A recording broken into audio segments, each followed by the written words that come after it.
Hello.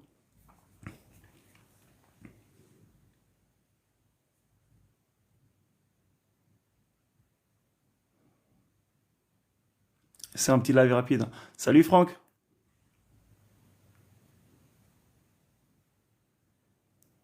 Salut Leslie.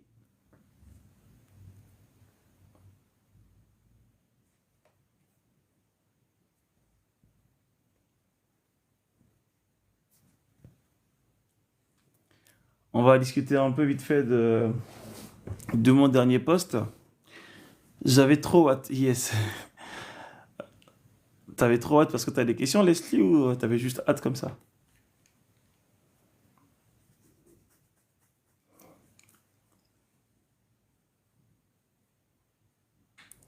Nathan. Ça fait longtemps, c'est vrai, hein, qu'on s'est pas réunis comme ça entre nous. Ça fait très longtemps, très longtemps, très longtemps. Mais même là, c'est pas officiel, hein, c'est juste un live comme ça. Parce que j'ai vu que René avait reporté sa réunion à 21h ou à 20h30, je sais plus. Donc ça nous laisse le temps de faire un live allez, de 30 minutes, 1 heure vite fait pour parler un peu de ce que j'ai posté aujourd'hui. Bon, je vais lire, hein, je vais lire ce qui est écrit. Il est écrit: la réalité est le produit du positionnement de ton cœur. Première partie. Ok. La réalité est le produit du positionnement de ton cœur. Et je répète, en d'autres termes, ce que tu vois, ce que tu vis et ce que tu ressens n'est que le fruit de ce qu'il y a dans ton cœur. Je pense qu'il est important de prendre la mesure de ces paroles et d'y méditer parce que je suis convaincu que la chose qui se révèle être le plus grand défi de certains chrétiens aujourd'hui, ou même des hommes de façon générale, c'est plus la réalité de leur vie en fait, les choses qu'ils vivent. Et je vous assure que si je vous disais il y a, allez, 7 ans de cela que la connaissance de Christ nous pousserait vers ce genre de compréhension de la vie, j'aurais dit non, j'aurais sûrement menti en fait. Parce qu'à aucun moment je ne doutais du fait qu'un jour je prêcherais un évangile aussi direct en fait, ok? Aussi cru. Alors les personnes qui posent la question tout le temps si c'est enregistré, sachez que TikTok enregistre tout. Tout dépend de toi si tu veux le publier ou pas. Donc cela est bien sûr enregistré sans que je ne demande de faire un quelconque enregistrement. Donc ta réalité provient de ton cœur. Qu'est-ce que ça veut dire? J'ai fait un exercice avec mes frères récemment. Je leur ai dit, fermez les yeux. Ok, bon, vous aussi d'ailleurs, là où vous êtes, vous avez votre téléphone devant vous, ok? Et donc je vous demande de fermer les yeux pendant quelques secondes. Lorsque vous aurez fermez les yeux, tout le monde, on ferme tous les yeux là, sur TikTok. Allez, everybody, on ferme tous les yeux. Et lorsque vous aurez fermé les yeux, vous vous rendrez compte qu'en réalité, vous n'avez plus de visuel sur votre téléphone portable. Ok? Vous le tenez sûrement dans vos mains, ou en face de vous en tout cas. Mais quand vous fermez les yeux, la chose que vous voyez, c'est l'obscurité totale. Ok? Et donc, quand vous fermez les yeux, votre réalité change parce que vous n'avez plus de visuel sur le téléphone qui est en face de vous. Pourtant, le téléphone, lui, n'a pas changé de position. Il est toujours au même endroit. Traduction: si la réalité, c'est ce que vos yeux regardent, pardon, eh bien la vérité, c'est l'existence et la position du téléphone en face de vous. En d'autres termes, la vérité ne change pas. La vérité est ce qu'elle est, la vérité. Mais la réalité, c'est votre expérience de la vie en fait. En d'autres termes, la vérité, c'est l'évangile, c'est Christ, c'est qui vous êtes en Christ. Mais la réalité, c'est votre expérience de Christ. Et donc, tout dépendra de la façon avec laquelle vous allez regarder les choses. Oui, vous pouvez ouvrir les yeux maintenant. Eh bien, tout dépendra de la façon avec laquelle vous allez regarder les choses. C'est pourquoi on parle souvent d'avoir des yeux spirituels. Et moi, j'ai dit dans un post récemment sur TikTok que ce n'est pas celui qui voit des esprits, des anges ou des démons qui est plus spirituel qu'un autre en fait. Celui qui est plus grand, le plus grand spirituel, c'est celui qui voit Christ. en toute chose. Et quand je parle de voir Christ, il n'est pas uniquement question de voir avec des yeux physiques. Parce que tout ce qui est l'expression physique du corps humain n'est que le reflet de ce qui est spirituel. Ceci pour dire qu'en réalité, il existe aussi des yeux spirituels. Mais les yeux spirituels, ce ne sont pas les yeux de quelqu'un qui voit des esprits. Ça, c'est pas spirituel, ça. C'est juste une faculté de ton esprit qui se manifeste dans ton corps physique. Mais moi, je dis que les vrais yeux d'un vrai mec spirituel, c'est une personne qui voit Christ. Ça veut dire qu'au moment où la réalité lui dit que tout va mal, que les choses ne vont pas s'améliorer, lui, il dit ce qu'il voit, c'est-à-dire Christ. En d'autres termes, que les choses vont s'améliorer, que la chose est parfaite et bien réglée, et la solution est déjà présente, en fait. C'est ça qu'on appelle voir Christ. Voir Christ, c'est voir ce que Dieu dit de la situation, même lorsque les choses semblent différentes. Et là, cette personne-là aura plus de résultats dans sa vie. C'est ce qu'on appelle également marcher par la foi. Mais le chrétien charnel, c'est celui qui décrit sa vie sur la base de l'expérience de ses yeux. Mais pour atteindre ce niveau, c'est hard. Non, justement, c'est pas difficile en fait. Pour atteindre ce niveau, il faut simplement être radical dans sa compréhension de l'identité en Christ. Je vous assure. Et je pense que c'est un niveau d'expérience de la vie qui vient défier un peu tout ce que vous avez toujours connu. Parce que ce qu'on a toujours connu, c'est quoi? C'est je suis malade, je vais à l'hôpital. J'ai un problème d'argent, ah c'est dur, je vais appeler tel. En gros, tous les problèmes que vous définissez aujourd'hui sont généralement fondés sur des choses que vous voyez. Mais le Christ est venu enseigner autre chose. Il faut être radical dans son intelligence. Quand je dis radical, c'est pas se radicaliser, ne plus entendre, mais dire que si j'aimerais renouveler mon intelligence, je le fais vraiment en fait. Et je ne le fais pas seulement quand les choses vont bien. Tu as des personnes qui parlent de Dieu quand leur vie va bien en fait. C'est-à-dire il a reçu son petit salaire, sa femme est à la maison, il n'y a aucune personne qui est malade.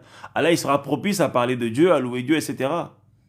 Mais tu as des personnes, comme Paul, l'apôtre Paul, il a dit dans la disette comme dans l'abondance. Je me sens bien en fait. Mais qui aujourd'hui est capable de tenir un tel langage? Qui aujourd'hui est capable de tenir un tel discours? Parce que tu as des personnes qui disent, si je suis en Christ, alors je dois absolument vivre une vie idéalement bien, où j'ai tout, etc. Oui, mais sachez que la réalité et la vérité, ce sont deux choses différentes. Et tant que tes croyances ne sont pas totalement transformées, ta réalité peut comment dirais-je, elle peut être diluée par certains événements. Et ne pas coïncider avec qui tu es en Christ. C'est pourquoi le travail de l'intelligence est important.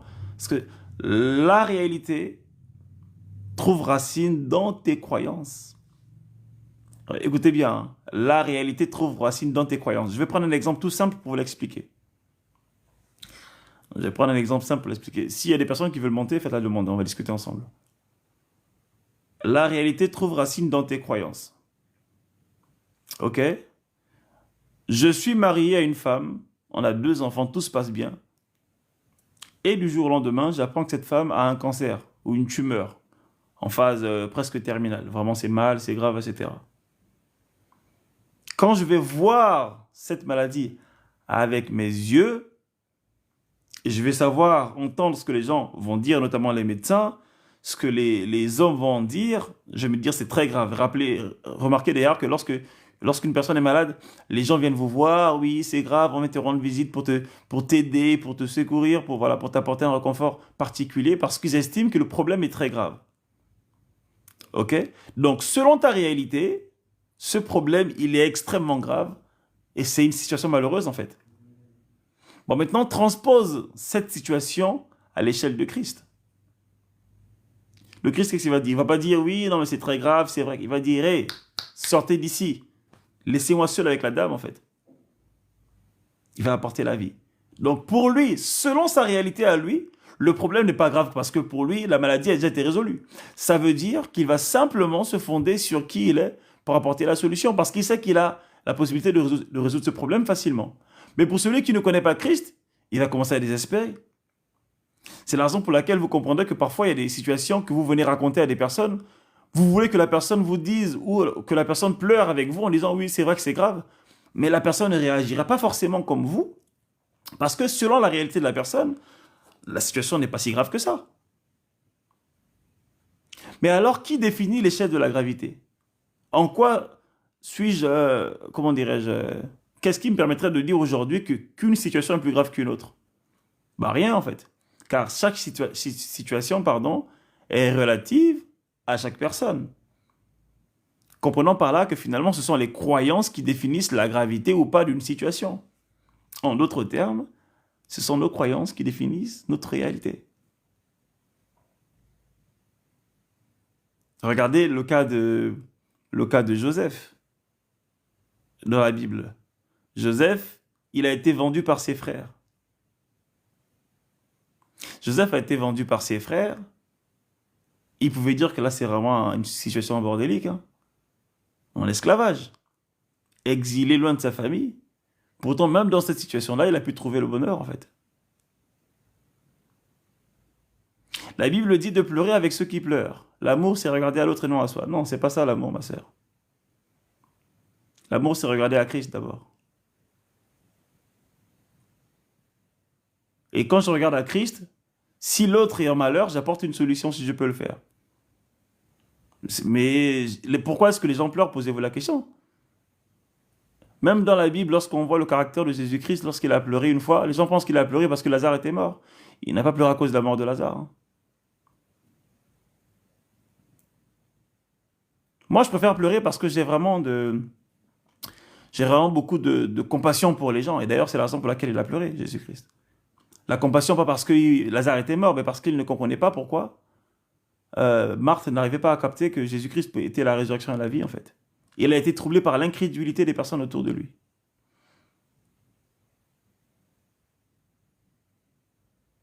Donc, je vais dire par là que si vous voulez pleurer, pleurez, hein, j'empêche pas de pleurer. Mais le verset qui va dire oui, pleurer avec ceux qui pleurent, c'est pas une obligation, en fait.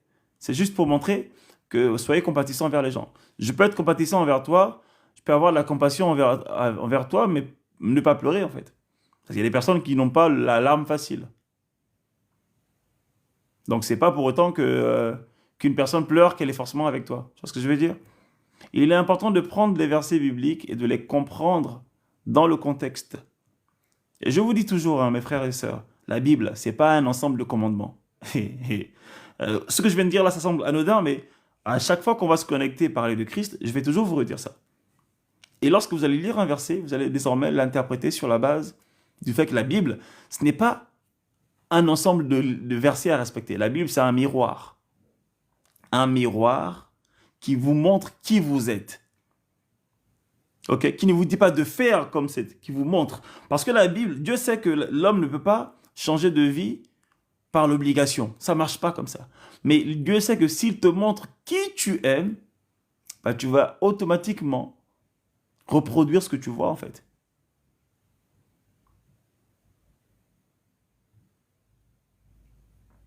Ok? Et là, et si vraiment vous avez envie d'apporter une solution à quelqu'un qui pleure, bah, apportez-lui l'évangile en fait. Pas l'évangile sur oui, Jésus t'aime, mais un évangile concret qui apporte des solutions à son problème. L'évangile qui donne la sagesse du Père pour solutionner des problèmes. L'évangile qui lui dit, c'est quoi ton problème? C'est ça, ok, on va faire comme ci, comme ça, comme ci, comme ça.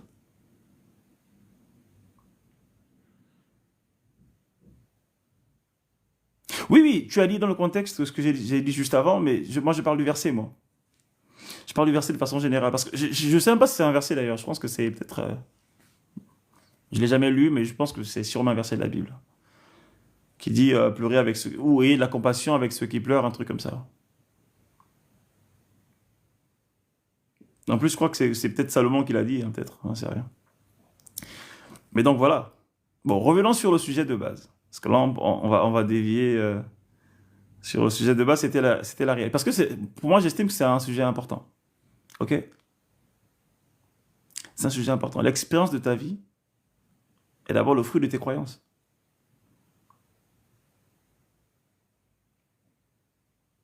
L'expérience de ta vie est d'abord le fruit de tes croyances, de tes convictions. Ce que tu vois le matin quand tu te réveilles, et quand je dis voir, c'est pas nécessairement ce que je vois devant moi, je vois mon oreiller, tout ça. Je vais dire comment est-ce que les choses se dessinent pour toi. Le matin à ton réveil provient de ton cœur.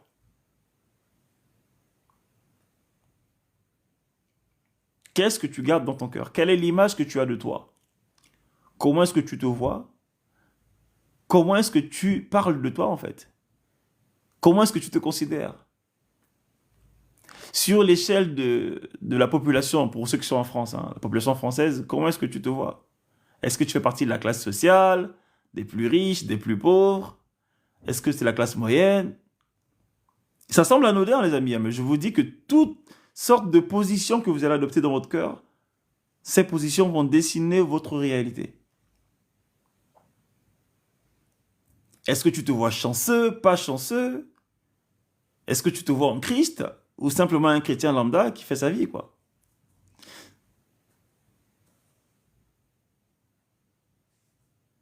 Selon vous, quelle était l'image du Christ par rapport à lui-même? Parce que le christianisme a tendance à vouloir s'endormir sur une sorte de fausse humilité. Ne pas avoir une trop haute opinion de soi-même. C'est Paul qui l'a dit, hein. Il a dit, n'ayez pas une trop haute opinion de vous-même. Mais qu'est-ce qu'il voulait dire par là? Est-ce que le Christ, Jésus-Christ, avait une trop haute opinion de lui-même? Non. Quand ton opinion s'est basée sur ton identité, je t'assure que tu es parfaitement à l'endroit où tu dois être. Quand ton opinion est fondée sur qui tu es, bah, tu n'as pas d'orgueil en fait.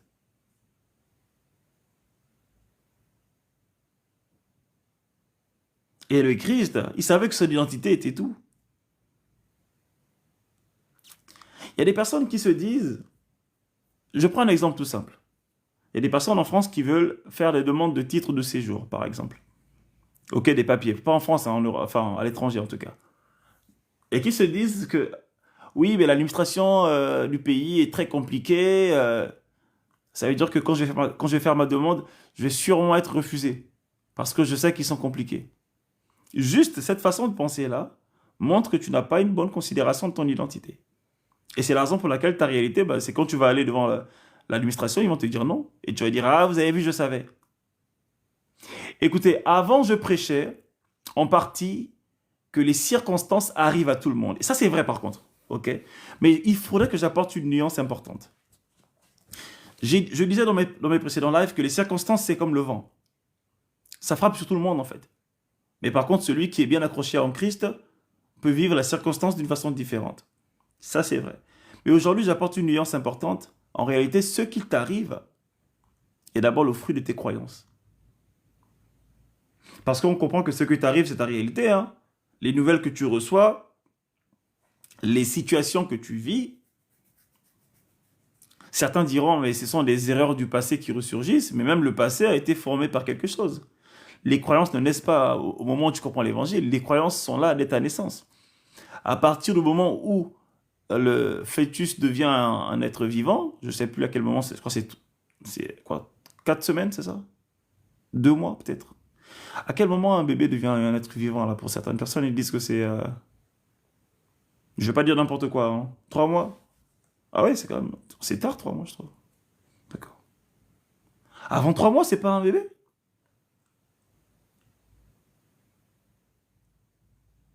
Dites-moi.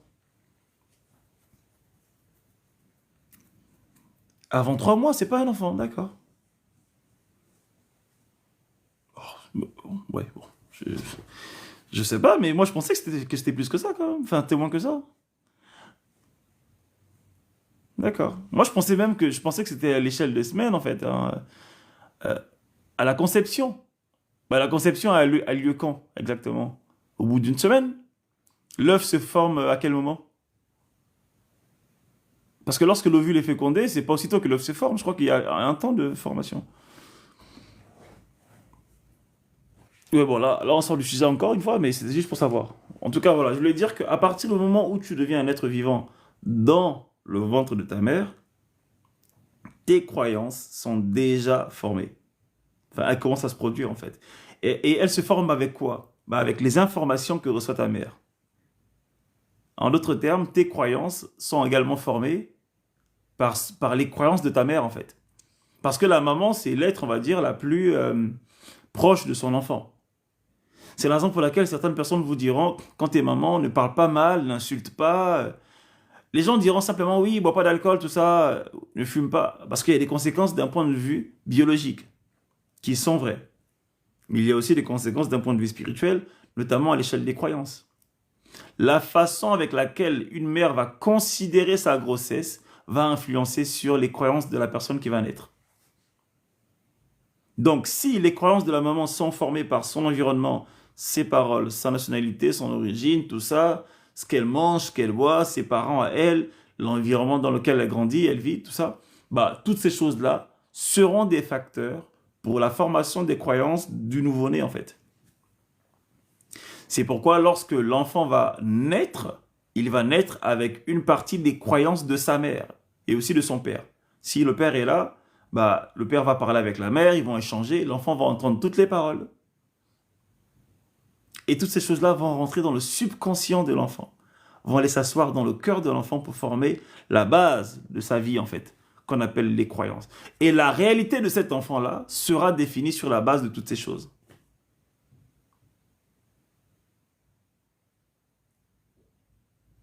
Donc, la réalité ne vient pas seulement lorsque tu commences à comprendre l'évangile, en fait. Comprends que dès ta naissance, les choses se sont formées par tout ce qu'il y avait au fond de ton cœur. Tout ce qu'il y avait au fond de ton cœur. Donc, si tu as pu faire des erreurs par le moment, comprends que ces erreurs-là, tu n'es pas né avec des erreurs, en fait. Mais ces erreurs, pardon, ont été formées par le fait que tes croyances étaient plutôt dirigées vers elles. Ok? Maintenant, que se passe-t-il? Quand tu nais de nouveau, il y a un processus qu'on appelle la nouvelle naissance à travers le renouvellement d'intelligence. Ça veut dire que tu commences à reformer tes croyances par la vérité de ton identité. Et c'est là où beaucoup de personnes échouent en fait. Parce que les gens se disent, mais pourquoi je suis chrétien, je n'arrive pas à faire ci, je n'arrive pas à faire ça. Ça ne dépend pas de Dieu en fait, ça dépend de toi. Parce que ton environnement n'est fonction que de toi. C'est à toi de prendre de Dieu et de mettre dans ton environnement pour le changer. Dieu ne change pas les gens lorsqu'il décide. Hein. Ce sont les gens qui prennent de Dieu pour être transformés. Il y a des personnes aujourd'hui qui pensent que Dieu fait du favoritisme. Il y a des personnes qui l'a choisi spécifique. Arrêtez avec ces bêtises. Là. Je suis désolé hein, pour le terme, mais c'est vraiment ridicule. Aucun homme n'est plus grand qu'un autre. Aucun être n'est supérieur à un... Enfin, aucun être. Aucun humain ou nouvelle création n'est plus grande qu'une autre, en fait. Les personnes qui ont des résultats, c'est les personnes qui ont décidé de considérer Dieu à la hauteur de ce qu'il est. Le grand je suis, le grand pourvoyeur. Il a pourvu Christ. Il a pourvu la grâce pour tout le monde. Et les personnes qui sont transformées, c'est les personnes qui vont prendre de Christ pour appliquer à leur vie, en fait. C'est pourquoi ces personnes seront là à méditer, à prier en langue, à écouter la parole, à faire des miracles, à apporter des solutions. Ah oui, mais quand je parle de croyances, comprenez que je parle également des croyances religieuses. Hein. Parce que moi, j'aime bien dissocier Christ de la religion. Donc le christianisme, ouais, c'est une religion, ok? Même ces croyances religieuses-là aussi influencent votre vie.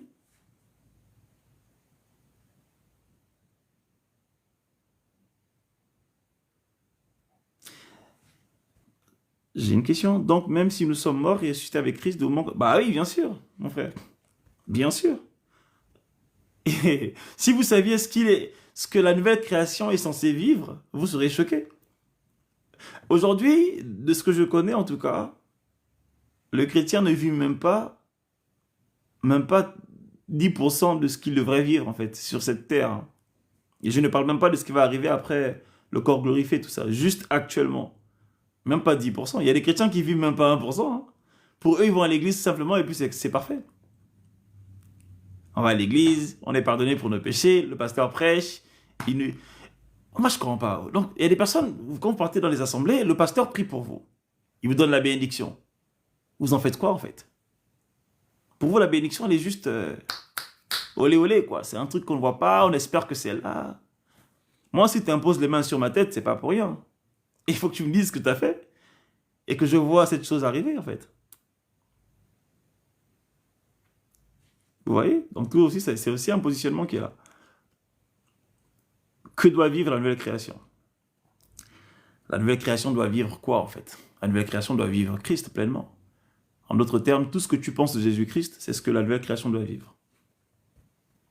Parce que s'il faut faire tout un enseignement sur ce qu'elle doit vivre, on va passer des semaines dessus. Par exemple tout simple, la nouvelle création peut peut décider de ne pas mourir.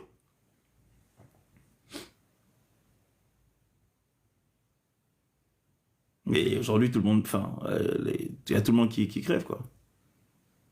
Même les chrétiens, donc c'est des choses à voir. Moi, tu touches pas ma tête, lol. Comment vivre Christ concrètement? C'est une très belle question. Et c'est ce qu'on est en train de dire ici. La meilleure façon de vivre Christ concrètement, c'est de marcher par la foi. En d'autres termes, marcher par l'esprit. En d'autres termes, toujours et toujours s'identifier à qui tu es en Christ dans toutes les situations. Accepter que je suis mort avec lui et ressuscité en nouveauté de vie, en fait. Ok? C'est comme ça qu'on peut vivre Christ, concrètement. S'identifier totalement à lui.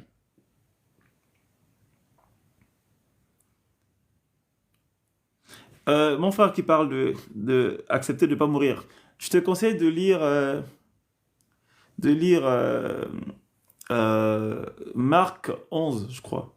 La résurrection de Lazare. Le Christ a dit des paroles par rapport à ça. Lorsqu'il parle avec Marthe et à propos de Lazare. Tu lis ce paragraphe-là, tu comprendras ce que je suis en train de dire. Désolé, ça c'est la caméra qui fait les siennes. La plupart des chrétiens, y compris les pasteurs, prient sans savoir ce qui va se passer. Oui, bah malheureusement, après, on n'est pas là pour taper sur les pasteurs ni sur les chrétiens. Mais c'est vrai que c'est pas...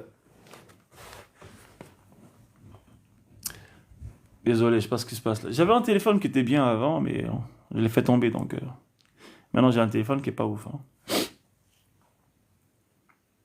Ok? Donc, je disais que votre réalité est donc dessinée par ce qui est dans votre cœur. Ok? Mon frère, lis juste Marc 11, tu comprendras ce que je vais dire par là. Lis tout le chapitre s'il le faut.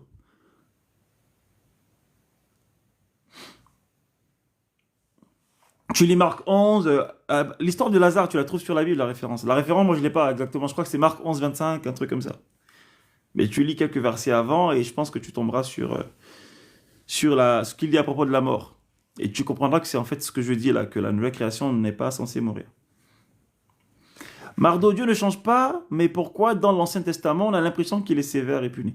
Bah, heureusement que tu lis l'impression parce que regarde ce qui est écrit sur l'image affichée là. La réalité est le produit du positionnement du cœur. Je répète, ce que tu vois, vis et ressens, c'est le fruit de ton cœur. Donc, quand tu dis impression, comprends, essaie maintenant de traduire ça par ce que je viens de dire. Oui, mon frère, c'est Jean 11 ou Marc 11, hein. J'avoue que peut-être que je me suis trompé sur la référence. Ça doit être Jean 11 aussi, peut-être. J'en sais rien. Et en tout cas, l'histoire de Lazare. C'est-à-dire, j'ai l'impression que Dieu est plus sévère dans l'Ancien Testament. C'est une impression. Pourquoi? Parce qu'en réalité, l'Ancien Testament est... Bon, je vais vous dire un truc qui est peut-être choquant, hein. En tout cas, d'un point de vue opérationnel, hein. L'Ancien Testament est fondamentalement écrit sur la base du cœur de l'homme et non sur la base du cœur de Dieu. Et vous savez qui l'a dit? D'une certaine façon, c'est le Christ qui l'a dit. Les Juifs ont dit à Jésus-Christ, mais dans la loi, il est écrit que celui qui... si une femme trompe son mari, eh bien, cette femme doit être répudiée. Et le Christ a dit, cette loi est aussi sévère à cause de l'état de votre cœur. Très grande révélation. Ce jour-là, le Christ a répondu à la majorité de mes questions sur l'Ancien Testament. L'Ancien Testament révèle un Dieu qui est vu selon le cœur de l'homme. La seule personne qui est venue montrer le cœur de Dieu sur terre, c'est Jésus-Christ, les amis. C'est pas l'Ancien Testament. Lâchez l'Ancien Testament. L'Ancien Testament a été écrit pour révéler Dieu selon le cœur de l'homme. Lorsque vous lisez, oui, je suis un Dieu jaloux, ça c'est selon le cœur de l'homme, ça. Oui, je suis un Dieu vengeur, c'est selon le cœur de l'homme. Oui, si vous cherchez à comprendre Dieu d'un point de vue purement vrai, sans filtre, sans doute, sans question, regardez les paroles de Jésus-Christ. Même le livre des Proverbes. Mais moi, je peux vous dire des choses dans le livre des Proverbes qui ne sont pas forcément vraies, hein. Enfin, à mon sens, en tout cas, qui ne sont pas correctes. Moi, aujourd'hui, quand je lis Proverbes, je suis capable de corriger Proverbes. Pas pour faire le mec, hein, mais parce que j'ai compris l'évangile que le Christ a apporté. Cet évangile est centré sur l'union, en fait. Mais je suis désolé, il y a des parties dans Proverbes où ce n'est pas l'union qui est prônée. C'est des conseils de base. Oui, non, ne faites pas ci, ne t'assois pas en compagnie du moqueur. Des trucs comme ça. C'est des conseils du bon sens, en fait, de la bonne vie. Oui, je dis selon mon sens parce que après, quand je vais dire c'est une vérité, les gens vont s'énerver. Donc, je préfère avoir plus de sagesse et le dire selon mon sens. Mais j'estime aussi avoir le Saint-Esprit comme vous. Chaque homme parle en fonction de sa révélation. Je ne viens pas demander à quelqu'un de croire en ce que j'ai dit. Moi, je parle sur la base de la révélation que j'ai du Christ. Que j'ai compris du Christ. Tu vois, oui, les histoires de oui, Dieu est un Dieu vengeur, un Dieu jaloux. Arrêtons avec ça, les amis. Ça, c'est pas Dieu, ça. Même si c'est écrit dans l'Ancien Testament. Dieu n'est pas un Dieu vengeur, un Dieu jaloux. Il serait jaloux de qui, en fait?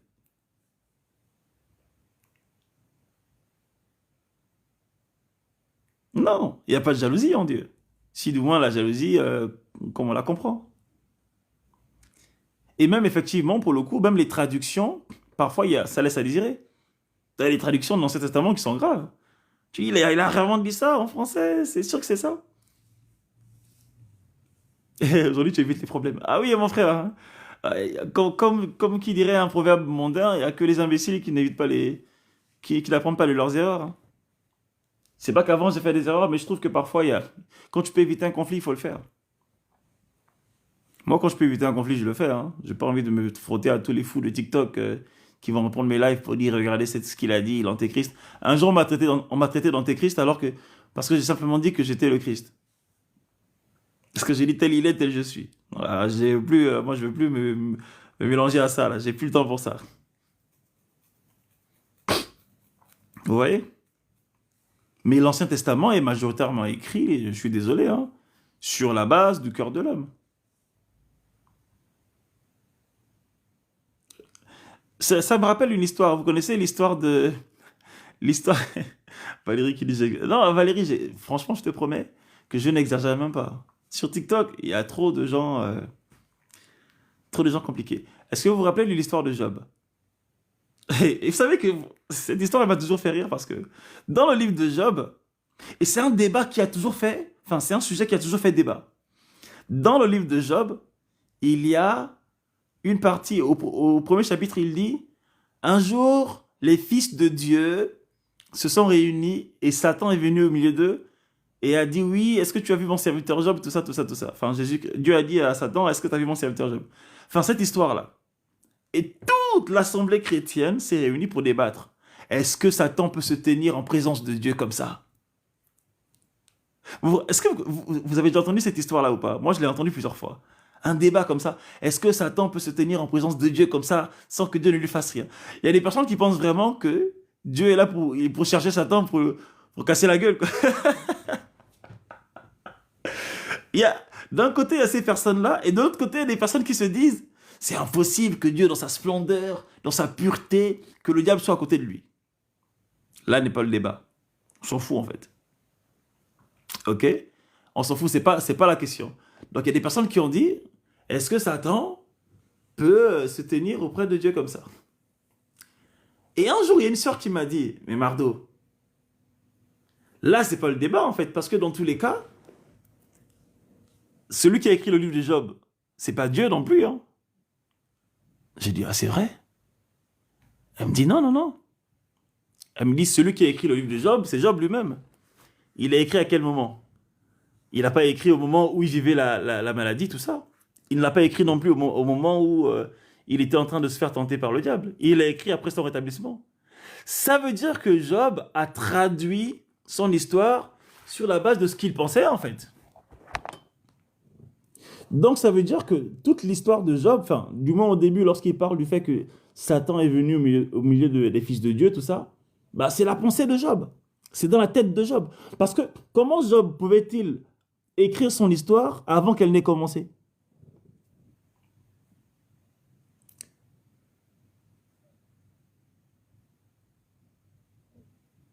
Exactement. Même, donc, pour revenir à ce que nous disons tout à l'heure, c'est même le livre de Job est écrit sur la base des croyances de Job. Et je vais aller encore plus loin d'ailleurs, pour vous dire que même le livre de l'Apocalypse de Jean a été écrit, enfin du moins a été décrit, ok, a été mis sur papier sur la base de l'intelligence de Jean. Parce qu'il y a des personnes qui pensent que pendant le livre d'Apocalypse, Jean était en transe et qu'il écrivait Dieu qui prenait sa main pour écrire. Non, non, non, non. Dieu est passé par l'intelligence et la compréhension de Jean pour écrire les choses.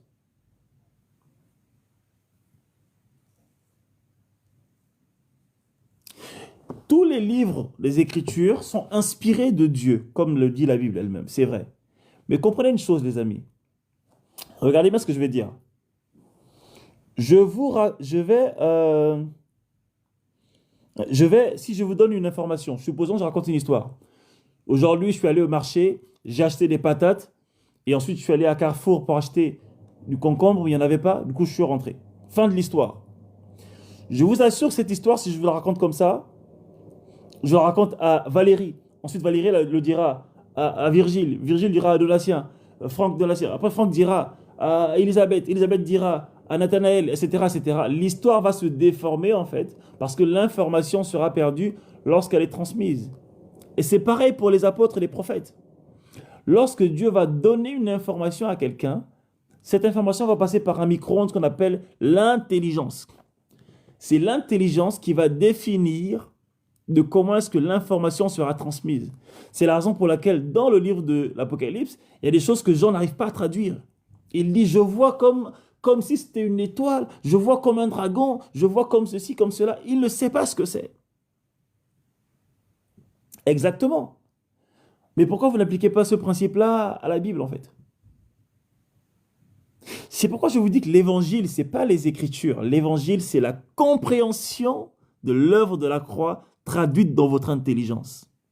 Quand vous comprenez pourquoi Jésus-Christ est mort et qu'est-ce qu'il a apporté, vous allez comprendre tous les versets de la Bible.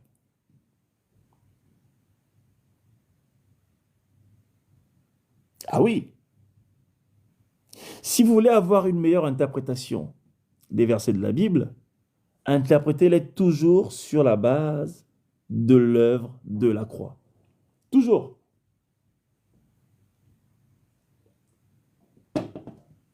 Toujours sur la base de l'œuvre de la croix.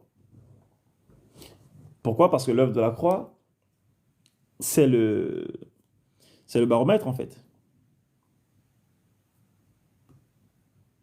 Je reprends la définition de l'évangile. L'évangile, ce n'est pas les Écritures, ok? L'évangile, c'est la compréhension de l'œuvre de la croix dans notre intelligence. En d'autres termes, Jésus-Christ est mort et ressuscité. Pourquoi? Comment? Qu'est-ce qu'il a apporté? C'est ça l'évangile en fait. Quand je comprends ces choses-là et qu'elles naissent de mon intelligence, je peux savoir quelles sont les conséquences, etc., etc., etc.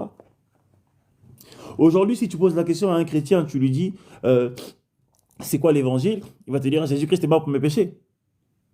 Pourquoi? Parce que le chrétien lambda, lui, sa vie, c'est les péchés.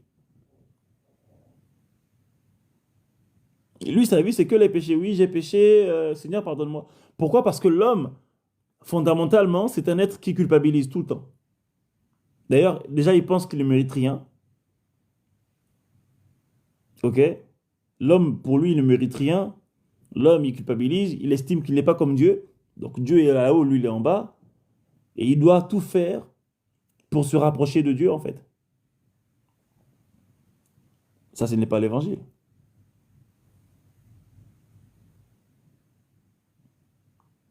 Ça, ce n'est pas l'évangile, hein. Moi, je l'ai dit une fois en parlant de Jésus-Christ. Au départ, je me disais, oui, le Christ a rapporté la vie aux hommes, c'est vrai. Mais quand j'ai eu la révélation sur ce qu'il a vraiment apporté aux hommes, je crois que j'ai fait. Est-ce que je l'ai fait j'ai fait. Oui, j'ai fait une masterclass dessus. Ouais. On en a parlé pendant quelques temps. Ce que le Christ a vraiment apporté aux hommes, c'est quoi en fait? Je leur ai dit, il a apporté la compréhension, enfin, ou du moins l'image que lui, il avait de Dieu et l'image que Dieu avait de nous, en fait, de nous les hommes. Dieu ne voit pas les hommes comme des grands pécheurs qui ont besoin d'être sanctifiés. Dieu voit les hommes en Christ. Tous les hommes qui sont vivants actuellement, Dieu les voit tous en Christ. Et si Dieu vous voit tous en Christ, ça veut dire que les problèmes que vous traversez là, il ne les voit pas comme vous les voyez.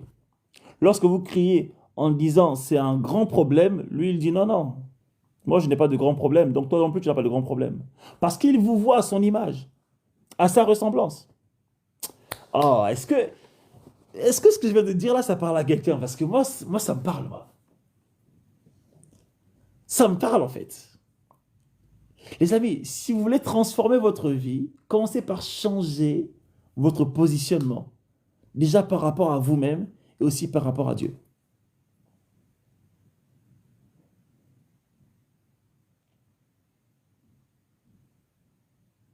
Ça, c'est des bonnes choses à écouter, ça. Parce que si Dieu voyait les hommes comme des pécheurs, comme des gens qui ont besoin de salut, tout ça, machin, bah Christ ne serait pas assis à la droite du Père.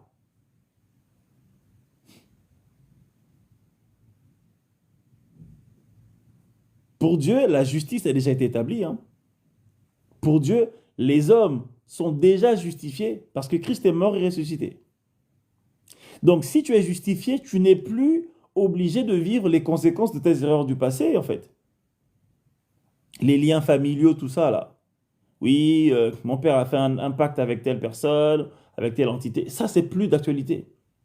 Oui, mais dans le passé, j'ai fait telle bêtise. Oui, j'ai avorté à tel âge. Écoute, tu es justifié. La seule personne qui t'accuse encore ou qui te relie à ton passé, c'est que toi-même et ton cœur.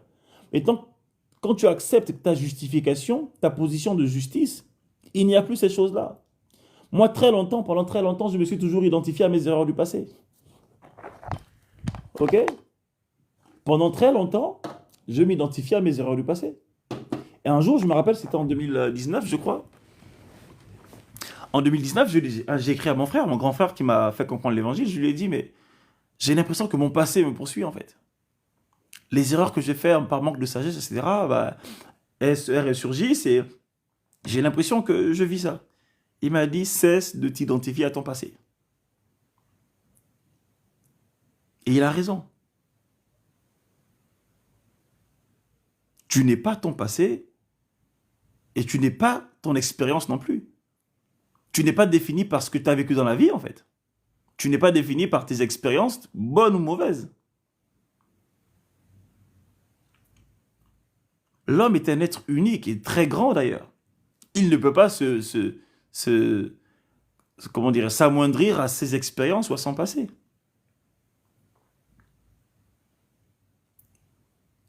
Oui, une fois j'ai insulté ma mère et depuis le temps, j'arrive plus à me pardonner tellement ce que j'ai fait était dur. Mais commence par t'accepter tel que le Père te voit. C'est quand même le Père qui t'a créé. S'il te dit que t'es pas comme ça, c'est que t'es pas comme ça. Vous voyez, même quand les gens veulent faire preuve d'humilité, en fait, ils savent pas qu'ils font preuve d'orgueil, en fait. Quand tu persistes dans le fait, exactement, Alexia. Quand tu persistes dans le fait de te dire que j'ai fait tellement de mal que j'aimerais vraiment, j'ai du mal à me pardonner, en fait, tu fais preuve d'orgueil en refusant de te voir à l'image de Christ. Ou bien, voilà, pour parler de bonnes actions, j'ai envoyé beaucoup d'argent à ma famille quand j'étais à l'étranger, quand j'ai travaillé, je les ai aidés à hauteur de tant d'euros, tant de milliers d'euros, franchement. Mais même ça ne te définit pas. Ce n'est pas parce que tu as fait des dons à Epiginosco que tu es un bête de mec. Mais moi qui vous parle, hein, c'est pas parce que j'ai écrit 4 livres que je suis quelqu'un d'important. Mes actions ne me définissent pas, mais par contre, mes actions ont pour moteur mon identité. Je répète, mes actions, bonnes ou mauvaises, ne me définissent pas, mais je fais tout, je cours vers le fait que mes actions aient pour unique moteur mon identité. Le fondement de mon identité, c'est qui? C'est Christ en fait. C'est pourquoi je ne ferai jamais rien de mal, ou du moins je fais tout pour ne pas blesser les gens, comme on dit. Mais le jour où je fais mal, je ne vais pas m'identifier à ce que j'ai fait de mal, hein. Si un jour je blesse quelqu'un par mes paroles, la personne vient me dire ouais tu m'as fait mal, je vais vraiment m'excuser sincèrement en disant je suis vraiment désolé. Mais ne t'attends pas à ce que je culpabilise en fait. Alexia, tu penses que... Parce que t'as des personnes, tu viens de leur dire, oui, désolé mon frère, j'ai un peu abusé, j'ai été un peu dur avec toi, pardon. Ils veulent te faire culpabiliser. Oui, non, vraiment. Tu dois vraiment demander pardon à genoux. Moi, à genoux pour ça. Avance. Avance. Toi aussi, pourquoi t'es blessé comme ça? Hein? Moi, c'est difficile de me blesser, hein. Vraiment, c'est difficile. Qui peut blesser Christ ici? Ils veulent se gonfler sur toi. Oui, il y a des personnes comme ça. Oui, le mal que tu m'as fait. Par contre, je comprends. Ne pas non plus minimiser le mal que les gens ressentent, hein, par contre. C'est vrai. Lorsqu'une personne ressent une douleur ou une personne est blessée, parfois ça fait très mal. Donc, si vraiment tu sais que tu as fait quelque chose de mal envers la personne, prends le courage de dire, écoute, mon frère, ma soeur, je suis vraiment désolé ce que je t'ai fait ou ce que je t'ai dit, ce n'était pas pour te blesser. Ok? Mais après, tu as des personnes qui estiment que leur mal est tellement grand, le mal qu'ils ont fait est tellement grand, qu'ils vont dire, est-ce que tu veux que je vienne te chercher tous les matins en voiture pour te ramener à ton travail? Est-ce que tu veux que je te fasse des virages? Hey, reste, arrête ça. Ça, c'est ce qu'on appelle la justification par les œuvres. Tu n'es pas censé te justifier toi-même, en fait. Reconnais simplement que le Christ t'a pardonné et que tu as pardonné à la personne et la personne t'a pardonné, c'est fini, on avance. Vous voyez?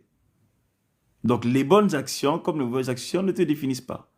Même tes expériences. Et si tu veux changer ta réalité dès à présent, commence à t'identifier à Christ.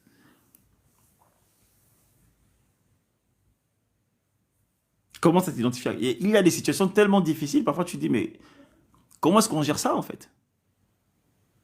Comment je fais pour sortir de là?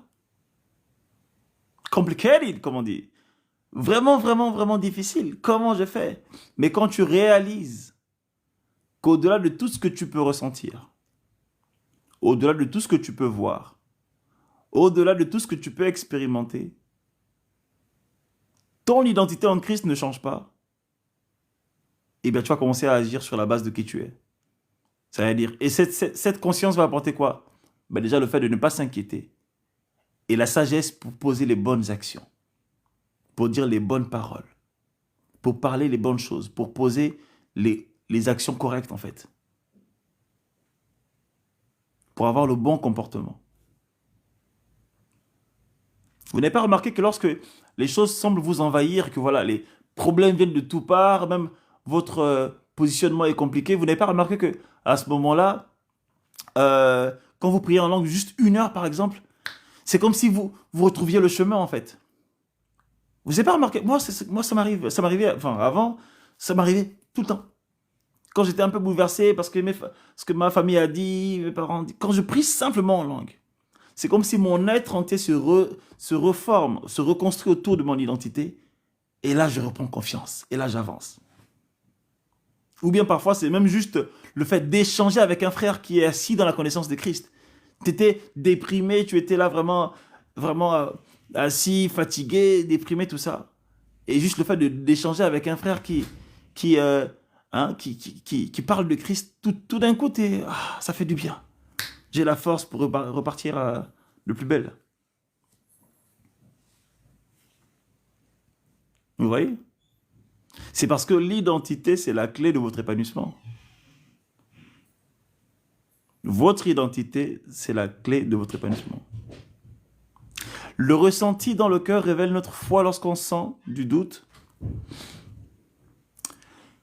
Tout déjà dépend de ce que les gens appellent la foi. Ok? Bon, écoutez, je vais peut-être vous choquer là ce soir, mes frères et sœurs. La foi, c'est pas le truc que tu ressens dans le cœur, en fait. Ok? La foi, c'est pas une forte assurance, tout ça. La foi, c'est pas la confiance. La foi, c'est la connaissance de ton union avec le Père. Non, je suis vraiment désolé parce que après, ça peut être difficile à comprendre. Je comprends que ce soit difficile à comprendre. Je comprends aussi que ce ne soit pas facile à accepter de la première fois. Je vous assure, demandez à l'Esprit, il va vous dire. Et Hébreu 11, là, c'est pas la foi.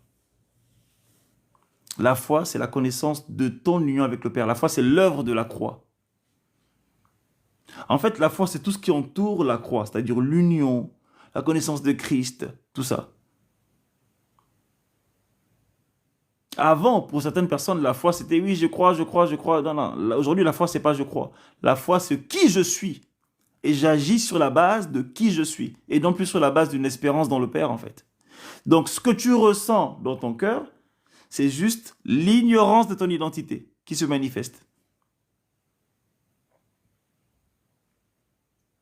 Si vous aviez la foi, oui, mais la foi du grain de sénévé, Jésus-Christ l'a dit avant qu'il ne meure.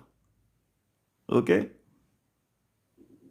La foi avant la mort de Jésus-Christ et après sa résurrection, c'est pas la même chose. Pourquoi? Parce qu'entre deux, il y a quelque chose qu'on appelle l'œuvre de la croix. Avant la mort de Jésus-Christ, la foi était basée sur une espérance de la part du Père, une attente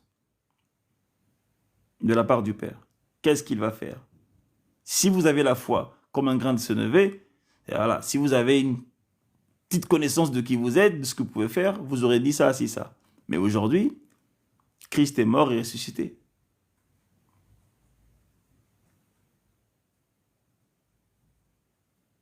Si vous ne parvenez pas à faire la différence entre avant la mort de Jésus-Christ et après sa résurrection, il y a tellement de sujets qui vont vous sembler compliqués dans la vie.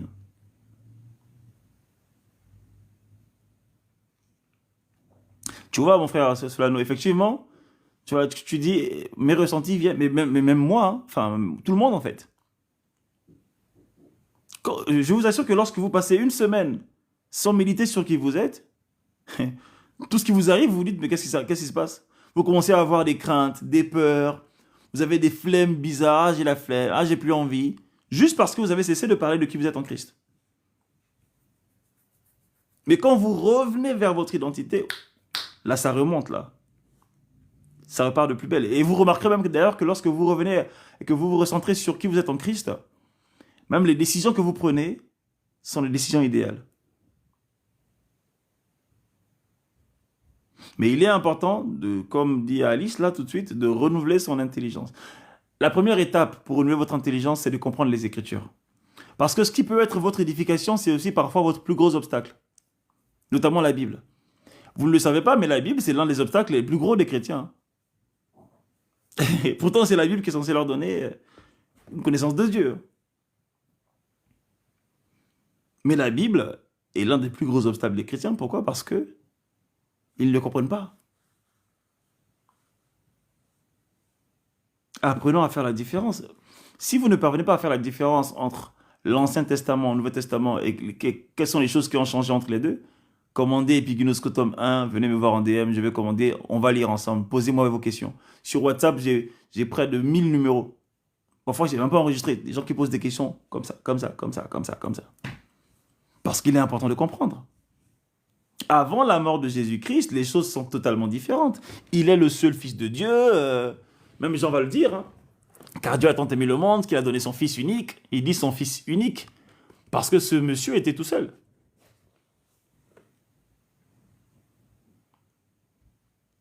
Mais aujourd'hui, il n'est pas le seul Fils de Dieu. Tome 4 en audio, c'est disponible? Non, pas encore. Pas encore parce que Alice qui doit faire la voix du tome 4, elle n'est pas disponible. Alice, t'as vu, hein, on parle de toi, là. Faudrait qu'on se recontacte pour ça. Non, j'avoue qu'en ce moment, je suis un peu occupé avec certains défis particuliers et personnels. D'ailleurs, c'est la raison pour laquelle vous ne m'avez pas vu pendant un certain temps. Mais ne vous inquiétez pas, je reviendrai de plus belle avec de belles choses. Oui, il y aura sûrement des voix d'hommes, je prendrai la voix de Brian. Je prendrai la voix de Damas. Parce qu'il n'y a que 50 prières, ça va, c'est pas... Je pense qu'Alice, il faudrait que tu viennes à Paris. On aille dans un studio d'enregistrement, on paye la journée, hein. On paye allez, 300 € la journée, et là, hop, on enregistre tout. On propose ça en e-book là, sur les plateformes, et puis c'est bon.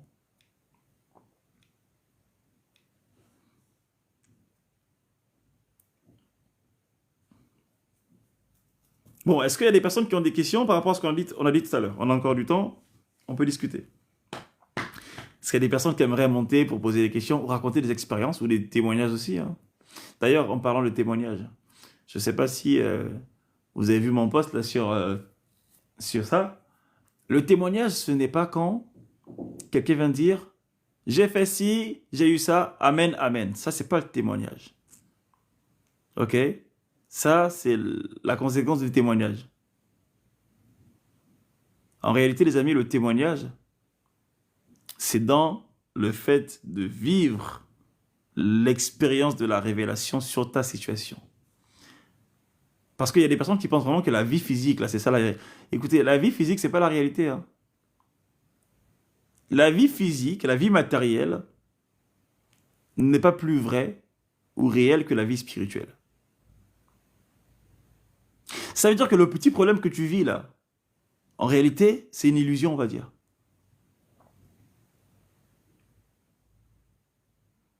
La physique quantique va nous apprendre un truc intéressant.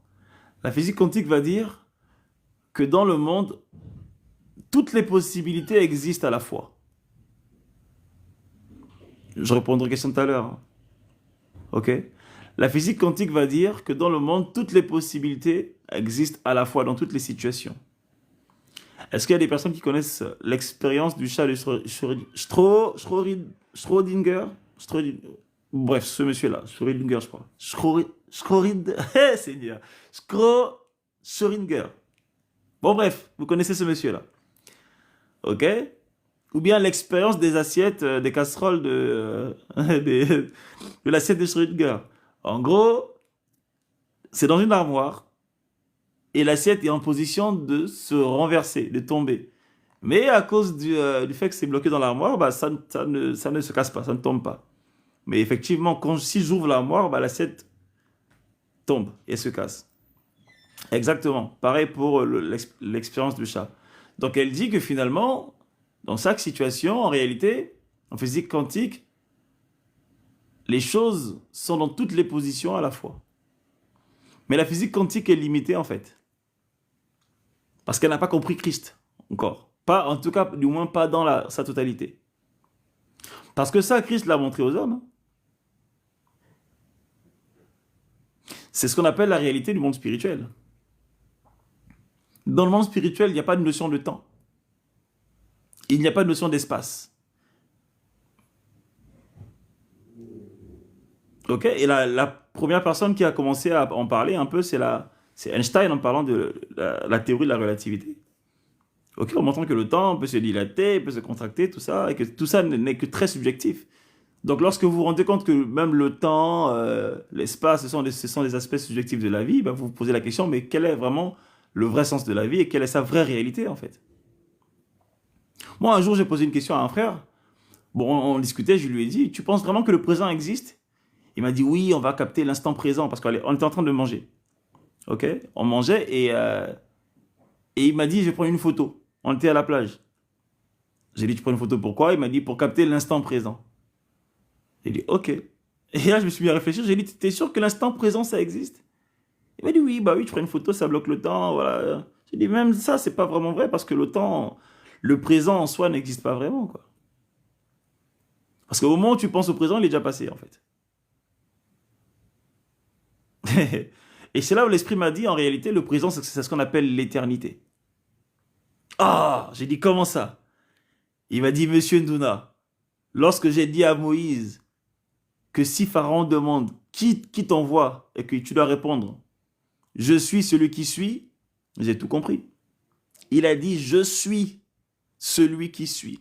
Jésus-Christ a dit, avant Abraham, je suis. Il aurait pu dire, avant Abraham, j'étais. On aurait dit, oui, monsieur, tu as raison. Il aurait pu dire, avant Abraham, j'ai été. Il a dit, avant Abraham, je suis. D'un point de vue grammatical, ça n'a pas de sens de dire ça à monsieur le Seigneur Jésus-Christ. Mais qu'est-ce qu'il voulait faire comprendre à ces gens-là? Qu'en réalité, l'éternité, c'est le grand je suis. Ce qu'on appelle le présent. Et lorsqu'on dit que Dieu est éternel, ce n'est pas parce qu'il est infini. En grec, il y a deux mots pour dire éternité.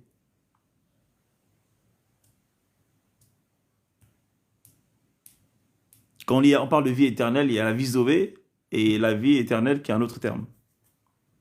Mais l'éternité, c'est celui qui est en dehors du temps.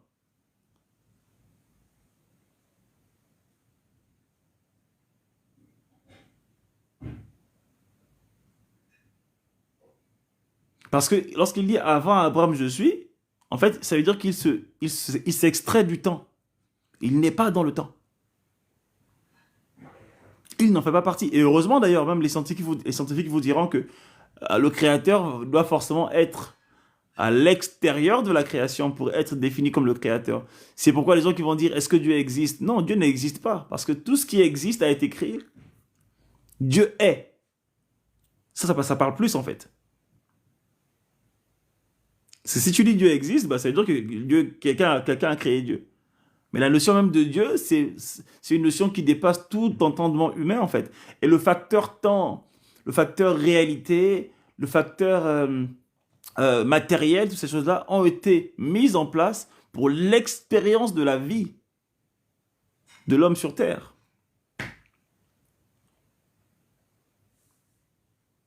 Le facteur temps, le facteur espace, toutes ces choses-là ont été mises en place pour l'expérience de la vie sur Terre. Le facteur toucher, odorat, toutes ces choses-là, ce sont des choses qui ont été mises en place pour l'expérience de la vie. Et je l'ai dit dans mon post précédent, la raison pour laquelle Lucifer a chuté de sa position au ciel, c'est parce qu'il s'est identifié à tout ce qui était fait pour l'expérience et non à qui il était. Mon Dieu, quel but! Ça, c'est un beau but, ça. Oh là là, Dortmund vient de marquer un deuxième but contre Lille. C'est un beau but. Donc je disais que même Lucifer a chuté parce qu'il a commencé à s'identifier à ce qui avait été fait pour l'expérience et non pas à qui il était. Et maintenant, si vous transposez cela à votre identité aujourd'hui, bah, cessez de vous identifier à ces facteurs en fait. Oui, ce que je vois, ça ne marche pas, pourtant j'ai déclaré, pourtant j'ai ceci, pourtant j'ai cela. Mais tu es en train de t'identifier à quelque chose dont tu es au-dessus. L'homme n'est pas le corps physique, en fait. L'homme n'est pas le temps. Le temps est plus petit que l'homme.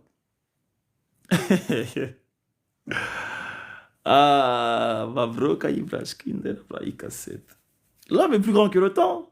L'homme est plus grand que les ressentiments. L'homme est plus grand que l'impression.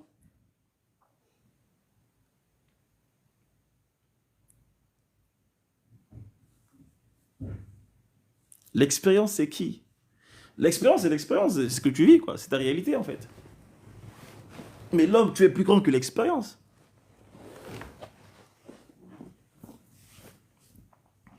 Ok? Donc là où tu pêches, c'est quand tu décides de t'identifier à ce que tu n'es pas. Tu décides de considérer uniquement ce que tu vois. Il y a des personnes qui sont très charnelles. Vous savez, c'est qui les charnels? Les charnels, c'est des personnes, ah, mais j'ai prié, ça n'a pas fonctionné. Ah, ça, c'est le haut niveau de la chair, ça. Le charnel, c'est Adam. C'est pourquoi, enfin, Adam, quand je dis Adam, c'est pas Adam, mais en gros, l'esprit de Adam. Vous savez pourquoi Paul appelle dans la Bible ceux qui ne sont pas en Christ l'homme animal? Il appelle celui qui n'est pas en Christ l'homme animal, pourquoi? Parce que l'homme animal, il vit sur la base de ses sens. C'est comme l'animal. Il a peur, il fuit. Il a peur, il aboie. Quand il veut coucher avec quelqu'un, il couche avec la personne même dans la rue, en fait. C'est un animal. Moi, j'ai vu une vidéo de lion là, dans la jungle, enfin dans la safari, là. Dans le safari, là, pardon. Devant les touristes et tout, ils faisaient leurs histoires. J'ai dit, mais monsieur le lion et madame la lionne, allez-y quand même dans un coin reculé, dans un lieu secret, et faites vos histoires en secret. Mais après, l'esprit m'a dit, mais c'est des animaux, tu crois que c'est quoi? L'animal vit sur la base de son instinct. Quand il veut faire un truc, il le fait. C'est ce qu'on appelle le charnel.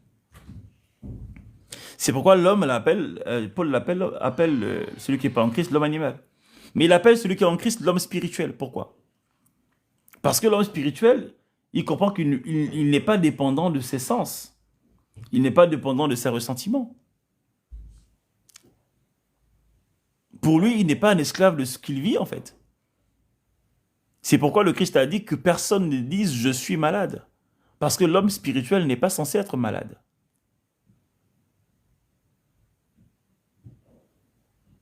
Il y a des personnes aujourd'hui qui pensent par exemple que mourir ou être malade, c'est normal. Soyons un peu honnêtes entre nous, là, les amis, ce soir. Qui aujourd'hui pense que être malade, c'est normal? Ça arrive à tout le monde. Je sais qu'il y a des personnes qui pensent ça. Ah oui, être malade, oui, c'est normal, ça arrive à tout le monde, la maladie, oui, ça peut arriver. Moi, j'ai des connaissances, des amis là à Marseille. J'ai une amie là, Elle va tout le temps à l'hôpital. C'est une musulmane comme ça. Et quand je parle avec elle, ah bah non, là, je suis totalement cassé, mon corps est cassé, je dois faire une radio ceci, je dois faire cela. Et j'essaie de la guérir, pas en disant viens, je prie pour toi, en disant, en essayant de transformer son intelligence. Mais c'est fou comment les mauvaises croyances sont enracinées en fait. Elle connaît, limite, elle connaît tous les médecins de l'hôpital. Elle connaît les noms de tous les départements, les services et tout. Parce que pour cette personne, la maladie, c'est normal.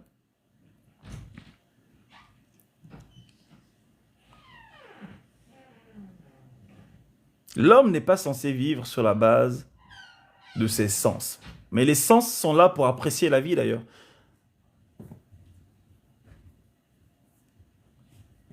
Pour mourir, je vous dis, allez-y lire l'histoire de Lazare, la résurrection de Lazare, lorsque Jésus-Christ parle avec Marthe. Prenez la conversation, lisez bien petit à petit. Et lorsque vous aurez lu, revenez me voir en privé, dites-moi ce que vous avez compris de ça. Ok? Vous allez voir. On parle de Jésus ici. Oh, Jésus le maître, oh, Jésus le roi, les chrétiens, des milliards de personnes qui adorent Dieu, qui adorent Jésus-Christ ici et là, pas de problème. Mais personne ne parle de ce qu'il a dit à Marthe. Si vraiment vous croyez en Jésus-Christ, bah, allez-y revoir ce qu'il a dit à Marthe. Je parle de l'histoire de Lazare parce que c'est la plus connue, mais moi je m'intéresse à la conversation qu'il a eue avec Marthe.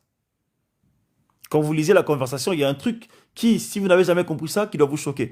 Parce que moi, en tout cas, de mon côté, ça m'a choqué. Je me suis dit, comment c'est possible? Au départ, je me suis dit, bah, soit j'ai mal lu, soit c'est moi qui n'ai pas compris l'évangile, en fait.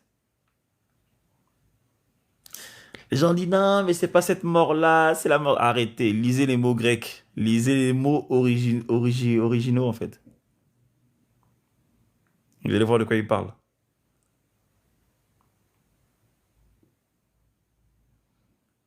Le merchandising des Pikinosco, oui, bah oui, toujours d'actualité. Oui, je recherche des personnes qui veulent reprendre les droits sur Pikinosco là, pour un certain temps. Because I need some cash pour finir un projet. Personne n'a encore venu me voir pour me dire qu'il va acheter. Bon, on trouvera une solution dans tous les cas. Quelqu'un m'a dit, non mais Mardo, tu devrais pas revendre Pikinosco, c'est ton travail. Oui, c'est mon travail, c'est vrai, mais c'est le travail de tout le monde en fait. 2 000 € pour 5 mois, je crois. 2 000 balles, et sachant que bah, à la fin de 2 000 balles, si t'as pas eu ton retour sur investissement, bah, je te rends la moitié. Franchement, ça fait mes plus-values, hein.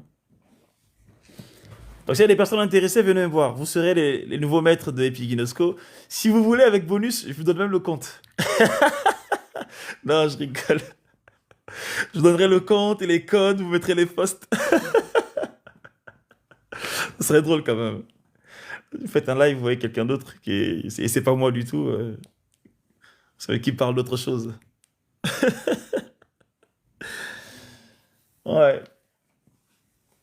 Bon, il y avait des questions là, j'ai vu passer là, c'était quoi? Donc, attendez, avant de passer à autre chose. Donc, je parlais de la physique quantique qui dit que finalement, toutes les situations peuvent être dans toutes les positions possibles. Et ça, c'est vrai en fait. C'est ce qu'on appelle le monde spirituel. Aujourd'hui, par exemple, dans le monde spirituel, vous êtes Christ. Ok?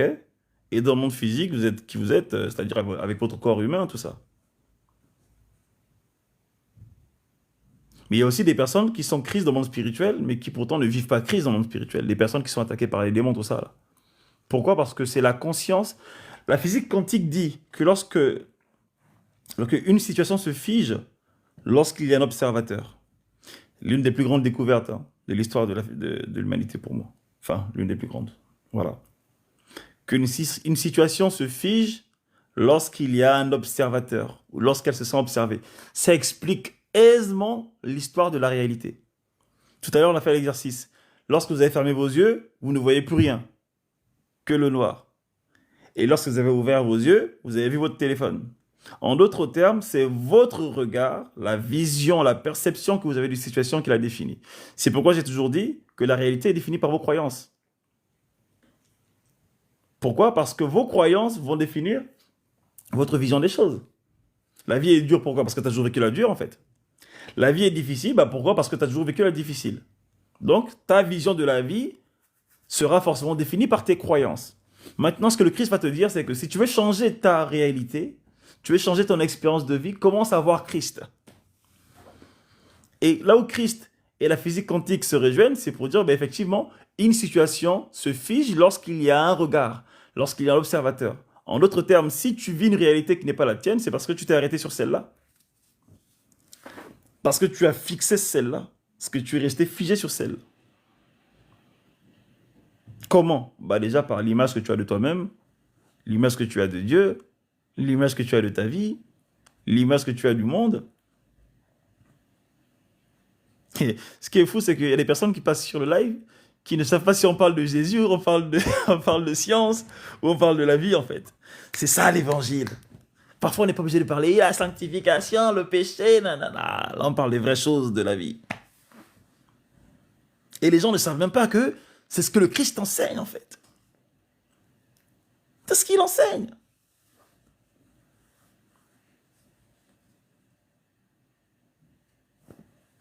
T'as des gens qui vont faire des choses, oui, le monde spirituel, les pseudo-gens qui ont fait le New Age là. Écoutez, tu peux faire le New Age, Renaissance africaine, spiritisme, spiritualité africaine, tout ça. Si Christ n'est pas dedans là, c'est un peu inutile en fait. Pas Christ du sens Jésus-Christ, hein. Pas oui, le Seigneur Jésus-Christ, là, le gars de l'église catholique ou encore les églises protestantes, là, non. Je parle de Christ, la vérité, le sens de la vie, celui qui apporte la vie. Si Christ n'est pas au centre de ce que tu dis, ce que tu fais, tu tournes, tu prends juste de l'air en fait. Tu auras sûrement des solutions. Tu auras sûrement des bribes de solutions, des trucs. Mais dans tes solutions, il n'y aura pas la vie. Et tout ce qui n'a pas la vie est fait pour mourir en fait.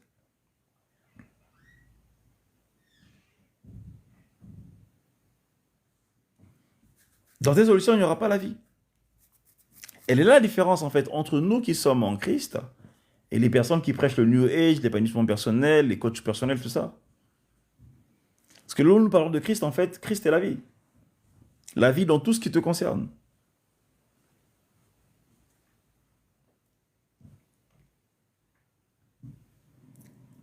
Donc, si tu veux changer ta réalité, fais comme nous en fait. Commence à redéfinir tout autour de Christ.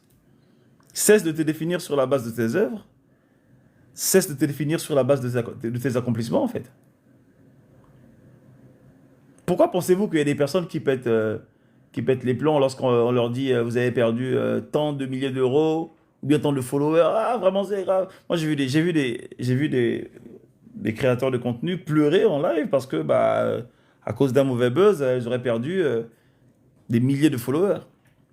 Ah, vraiment. Mais ça veut dire que tu te définis sur la base de tes accomplissements? Toi, c'est tes followers?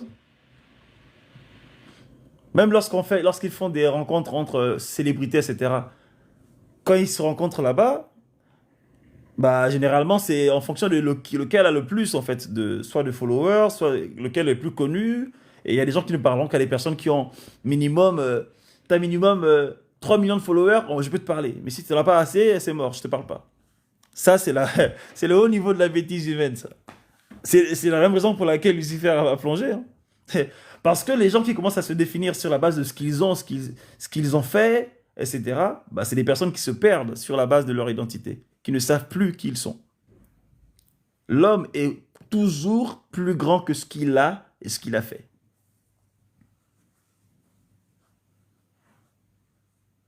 Donc je ne vais jamais m'identifier sur la base de mes bonnes actions et encore moins sur la base des mauvaises. Les erreurs que j'ai commises dans le passé ne me définissent pas. Et les bonnes choses que je vais faire à l'avenir ne me définissent pas non plus en fait. Je fais car je suis. Et qui je suis? Christ la vie.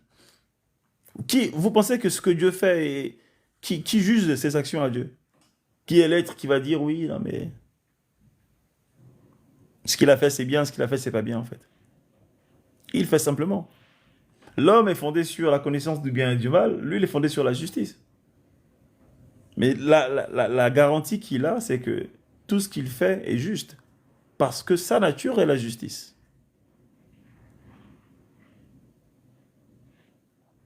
Et vous aussi, d'ailleurs, aujourd'hui, votre garantie, c'est votre nature en Christ. Votre garantie, c'est votre nature en Christ. C'est pourquoi, dans toutes les circonstances, faites toujours confiance en votre cœur qui est enraciné en Christ, en fait. Ne faites jamais confiance dans vos investissements, dans vos actions, dans vos contacts, dans vos relations, votre mari, votre femme, votre copain, votre copine. Même marié. Refugiez-vous toujours sur votre identité en Christ.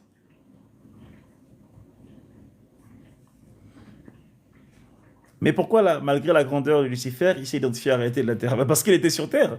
Vous connaissez pas l'histoire de ce monsieur-là? Il est arrivé sur terre avec ses gens. La Bible dit qu'il a acquis une intelligence, une sagesse qui faisait qu'il a eu des richesses incroyables. Il a eu un trône ici sur terre. Il avait un royaume en fait. Et du haut de son royaume, il s'est dit, ah, je suis tellement grand, j'ai des esclaves, j'ai de l'argent, de l'or, j'ai des royaumes sur terre ici. Je suis le grand roi de la terre. Il s'est dit, bah, il se pourrait même que je monte au ciel et que je prenne la place de Dieu. Et ce qui est drôle, et moi ce qui me fait rire dans cette histoire, c'est ça. C'est qu'il n'a même pas dit ouvertement qu'il va défier Dieu, en fait. Il a simplement dit dans son cœur, je monterai au-dessus des étoiles de Dieu, et je prendrai sa place, je serai comme lui, en fait. Et là, on l'a dit, en fait, mais pensez pas que c'est à cause de ça qu'il a plongé. Hein. Lui, il a plongé parce que son cœur s'est tourné vers tout ce qu'il avait, comme matériel, comme bien, comme position. Non, il n'a pas été chassé de la terre après. Il était déjà sur terre à ce moment-là. Il a été chassé du ciel. Ça peut se traduire sur deux volets. Déjà, du fait de sa position, il n'était plus du tout bienvenu là-bas, mais aussi physiquement, lorsqu'il est reparti, on l'a renvoyé sur terre. Allez, tu veux rester sur terre? Va sur terre. J'explique ça en détail dans Epiginoskos, tome 2, pardon. Pour ceux qui veulent l'histoire. Salut Yataki. Ah, ça fait longtemps, mon frère. Il était sur terre. Hein. La Bible l'appelle le grand tyran. Lorsque vous lisez la prophétie de Ézéchiel qui parle de la ville de Tyr, ok, qui est l'actuel Liban, enfin qui est actuellement au Liban actuellement, qui parle de la ville de Tyr et qui fait une double référence à Lucifer, bah justement le terme tyran vient de cette ville-là en fait, hein, tyran, tyranniste, Tyr, tout ça là. Martyr, vous voyez, tout vient en fait, la racine de ce mot c'est cette ville-là, parce que bah, cette ville-là du temps de Ézéchiel c'était une ville prospère, qui avait un réseau portuaire assez intéressant, etc. Et le roi qui gouvernait la ville bah, était gouverné par l'esprit de Satan. Et donc lorsque Ézéchiel va prophétiser sur le roi de Tyr, en réalité les gens se disent qu'il parle du roi de Tyr, alors qu'il parle de l'esprit qui est derrière le roi de Tyr. Et là il va lui dire plein de choses, tu étais en Éden, jardin de Dieu, tu avais des positions incroyables, mais te voilà, je te jette par terre. Et Ézéchiel va dire, dans sa prophétie, il dit qui est semblable à la ville de Tyr qui est située en pleine mer, au milieu des mers. Et les gens vont dire, ouais, il parlait du roi de Tyr. Mais Tyr, actuellement, quand vous regardez sur la carte de la Terre, elle n'est pas en pleine mer, elle est au Liban. C'est sur la côte.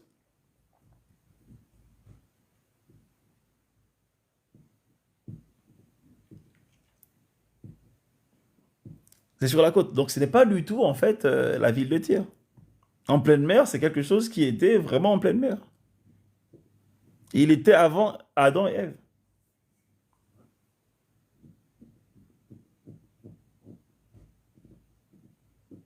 Appelé le grand roi de la terre. Vous voyez? Mais en fait, pour dire que c'est vraiment l'attrait de. En fait, c'est pas tant la richesse qu'il a. Parce que moi, c'est ce que j'ai précisé dans mon poste. Hein, c'est pas la richesse qu'il a. Ce n'est pas la richesse qu'il a perdue, en fait. C'est l'expérience de la richesse et le fait de se définir, de se voir uniquement sur la base de ça qu'il a perdu. Ce n'est pas le fait d'avoir de l'or, de l'argent, tout ça qu'il a perdu. C'est l'expérience de ces choses-là. Parce qu'il a goûté à ça, il s'est dit, ah, oh, c'est tellement bon. Il a oublié qui il était.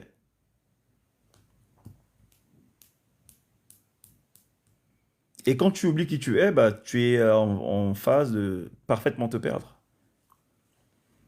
Justement, en fait, l'intelligence, c'est quoi? C'est de se dire que malgré ce que j'ai, ce que je n'ai pas, je m'identifie toujours à qui je suis, en fait. Écoutez, le je suis sera toujours, toujours, toujours beaucoup plus parlant que j'ai ou je n'ai pas. Le je suis.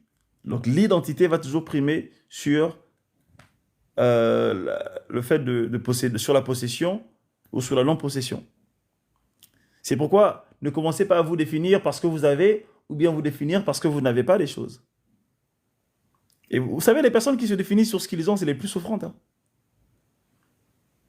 C'est la raison pour laquelle ces personnes courent toujours après plus. Vous pensez que ces personnes sont libres, elles sont esclaves. Esclaves de quoi? De leur possession. Parce que ces personnes se définissent sur la base de ce qu'elles sont. Le jour qu'elles n'auront plus, elles ne se sentiront plus en fait.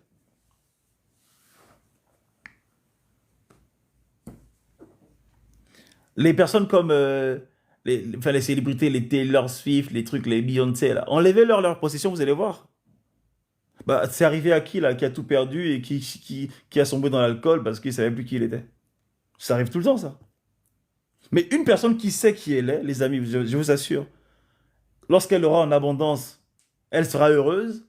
Lorsqu'elle n'aura pas, elle sera quand même heureuse en fait. Parce qu'elle sait que sa vie, son identité n'est pas fondée sur ce qu'elle a, ce qu'elle n'a pas. C'est pourquoi moi je vous dis que jamais je vais me réjouir parce que, ah oui, j'ai pété le million, je suis un mec important. Non, pas du tout. J'ai pété le million, bah tant mieux. Comme disent nos frères maghrébins, machallah. Mais c'est pas pour autant que je vais commencer à me dire, oui, je suis quelqu'un d'important. Avant le million, j'étais qui je suis. Après le million, je serai qui je suis. Bon, maintenant, si je fais un downfall et que vraiment j'ai plus rien, même plus un centime, bah, je reste quand même qui je suis en fait. Ça ne changera rien à mon identité. Et c'est ces personnes-là qui sont les plus fortes généralement. Mais aujourd'hui, tu as des personnes, quand il n'a pas 1 euro dans sa poche, il se sent mal, hein. Ah, moi, quand j'ai pas de tal, quand j'ai pas d'argent, vraiment, je sais pas que je me sens petit, je me sens ridicule. Les sœurs en Christ vous diront que parfois, c'est pas ce que nous, c'est parce qu'elles regardent hein, à tes poches, elles veulent ton cœur. Et il y a des mecs qui comprennent pas ça, en fait. Il y a des mecs qui comprennent pas ça. Ah, mais la sœur, elle me dit, ouais, elle fait comme mon cœur, mais si on va au resto, qui va payer? Mon frère, parfois, tu as des personnes, des femmes qui ont plus d'argent que toi, et lorsqu'elles vont au resto, c'est pas le fait que tu payes qui les impressionne, en fait. C'est ce que tu dégages de ton cœur qui impressionne. T'as des personnes aujourd'hui, s'il n'a pas minimum une voiture, s'il touche pas minimum 5 000 € par mois, non, il peut pas me le date. Il peut pas me draguer parce que moi, non, non. Ma soeur, tu es juste perdue. Tu cherches la sécurité dans ce qu'il n'est pas. Déjà, une personne qui va dans une relation pour chercher une sécurité a un problème. Tu cherches la sécurité, quoi, t'es en danger. Qui te poursuit, en fait? Sécurité financière, ah, mais tu n'es pas né avec la personne. Oh, tu n'es pas né pour dépendre de quelqu'un, mon frère, ma soeur.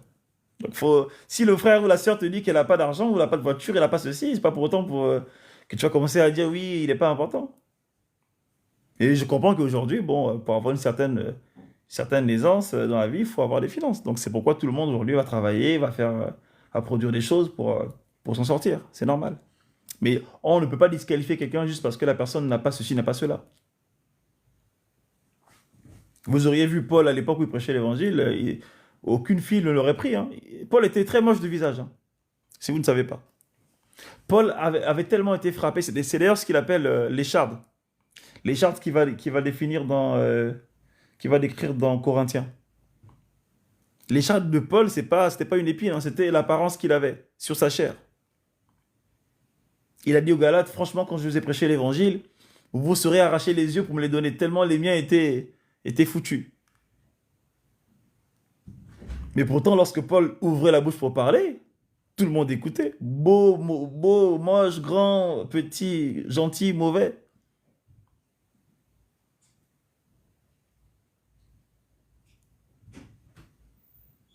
Parce que sa connaissance de son identité, c'était son socle.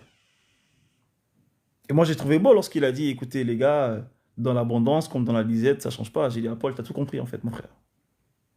Il a tout compris, lui.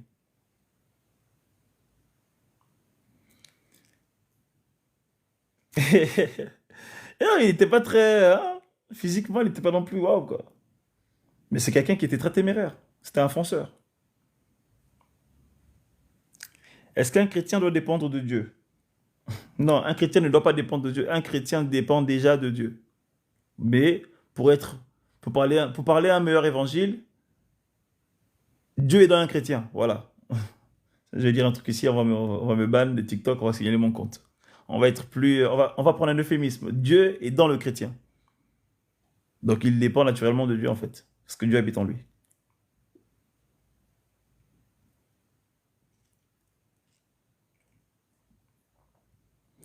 C'est faux sur le fait que un an, c'est faux sur Paul, c'est le fait que un an de Satan. Ah oui, un ange de Satan lui rappelle qu'il a existé des croyants. Non, ça c'est pas correct ça, ma soeur. Il n'y a aucun ange de Satan qui pouvait tenir devant Paul. D'ailleurs, même devant toi. C'est les prédications des gens qui pensent que, que Christ, c'est une histoire de Marvel. Il y a un ange qui va venir là, oui, moi, je vais frapper Paul. Non. Non, je ne suis pas du ICC, mon frère. Je suis des Piginosco, l'église des Piginosco. Paul, sans les Charles, c'est simplement les stigmates qu'il avait sur son corps. Mais si vous lisez bien, vous allez comprendre, hein. Lorsqu'il dit un ange de Satan pour me souffleter, vous allez voir que le terme utilisé pour souffleter, c'est frapper à coups de poing. Simplement que Paul avait tellement été martyrisé à cause de l'évangile qu'il avait des stigmates sur son corps. Tu parles un peu comme le pasteur Ivan Castanou. Très certainement, je ne sais pas. Peut-être bien. Mais lorsqu'il va dire souffleter, il parlait de souffleter. Le souffleter en grec, c'est frapper avec des poings. Donc c'est pas vraiment la voix de Antobed. Ah, c'est mon frère Antoine, ça fait longtemps. Je l'ai vu, je le vois souvent en live, ça fait longtemps, je l'ai pas, on n'a pas, c'est pas checké.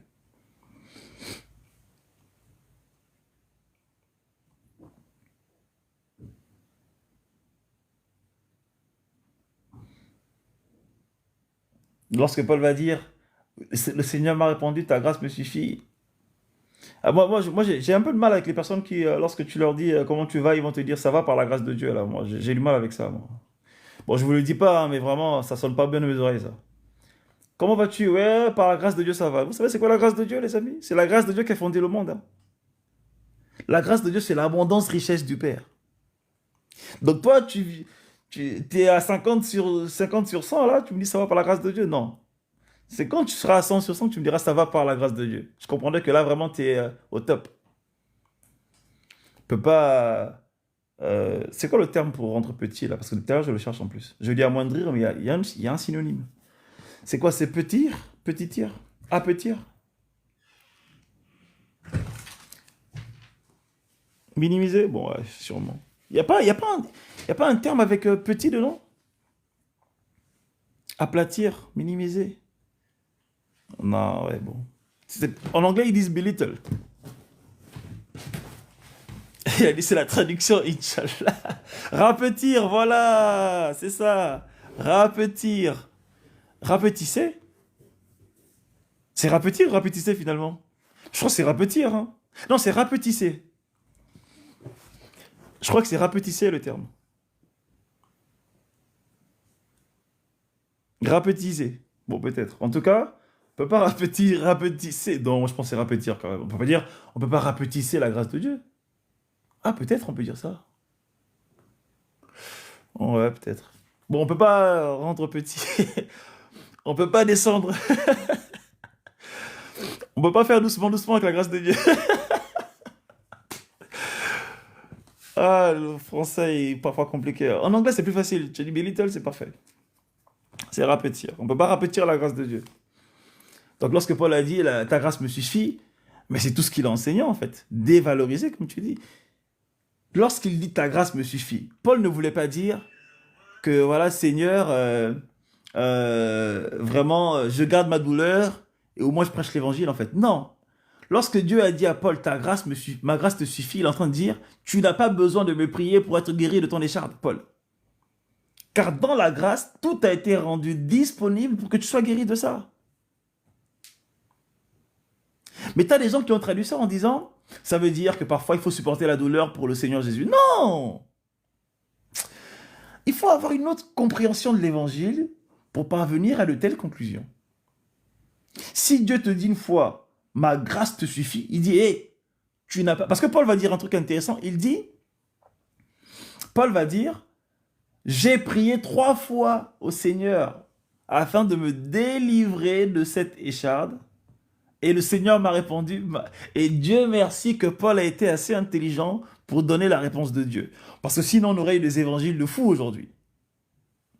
On aurait eu des évangiles de... Hein? De oui, parfois Dieu veut, parfois Dieu pas. Non. Paul a dit, voici ce que Dieu m'a dit. Et dans ce que Dieu m'a dit, il y a 2 catégories de personnes qui l'ont entendu. Dieu a dit, ma grâce te suffit. La première catégorie, c'est les religieux, qui ont dit, ça signifie que parfois il faut vivre la douleur, il faut vivre la difficulté, et c'est se contenter de ça. Dieu est le plus important, c'est la grâce, c'est le fait d'avoir la foi, c'est de croire en Dieu. Ça, c'est la religion pure, ça. C'est pourquoi il y a des personnes aujourd'hui qui sont malades, qui vont dire, ah, c'est sûrement la volonté de Dieu. En tout cas, la grâce de Dieu me suffit. J'ai été sauvé de l'enfer, je suis maintenant en Christ. Ça, c'est la religion. Et tu as l'autre partie, l'autre catégorie de personnes, là c'est vous qui êtes connectés ce soir, sur ce live, qui avez compris qu'en réalité, lorsqu'il dit « ma grâce te suffit », c'est la même grâce dont il a parlé dans Éphésiens chapitre 2, verset 8, qui dit « car vous avez été sauvés par grâce au moyen de la foi ». Tite 2, verset 11, « car la grâce de Dieu a été révélée, source de salut pour l'humanité ».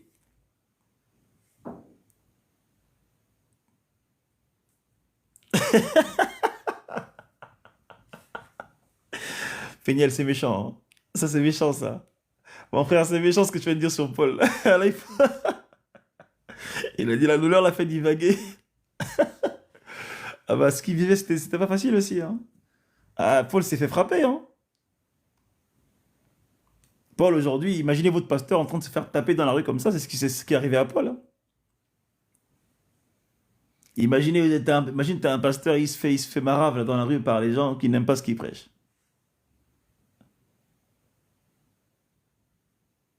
Vous voyez? Donc c'est Paul, il s'est fait frapper, mais bon. Après, moi je dis aussi, moi comme j'ai toujours dit, il y a des frappades que Paul aurait pu éviter quand même. Et des bastons qu'il aurait pu éviter. Paul, un jour, on lui a dit, ne va pas là-bas. Ah, je vais. Ah, on l'a frappé. Voilà. Bon. Et après, c'est Sarah Slocking, hein, il a fait un très bon ministère. Il a fait de très bonnes choses, hein, Paul. C'est indéniable. Ça, on va pas le lui enlever. Mais lorsqu'il a dit ma grâce te suffit, les amis comprenaient que c'est pas pour dire ah ben reste dans la douleur, ça va aller quoi. Ok? Donc les amis, pour terminer, là, moi j'ai à Madrid qui joue à 21h là contre Atlético. Je vais voir le match. J'espère qu'ils vont perdre. Pour terminer, là, je dis simplement que votre réalité, les amis, c'est pas forcément la vérité. Ok? Votre réalité, ce n'est pas nécessairement la vérité. Ce que vous vivez, certes, ça semble réel, enfin ça semble vrai, mais ce n'est pas forcément vrai. La vérité, c'est Christ en vous. La vérité, c'est votre identité. Ok? La vérité, c'est qui vous êtes en Christ.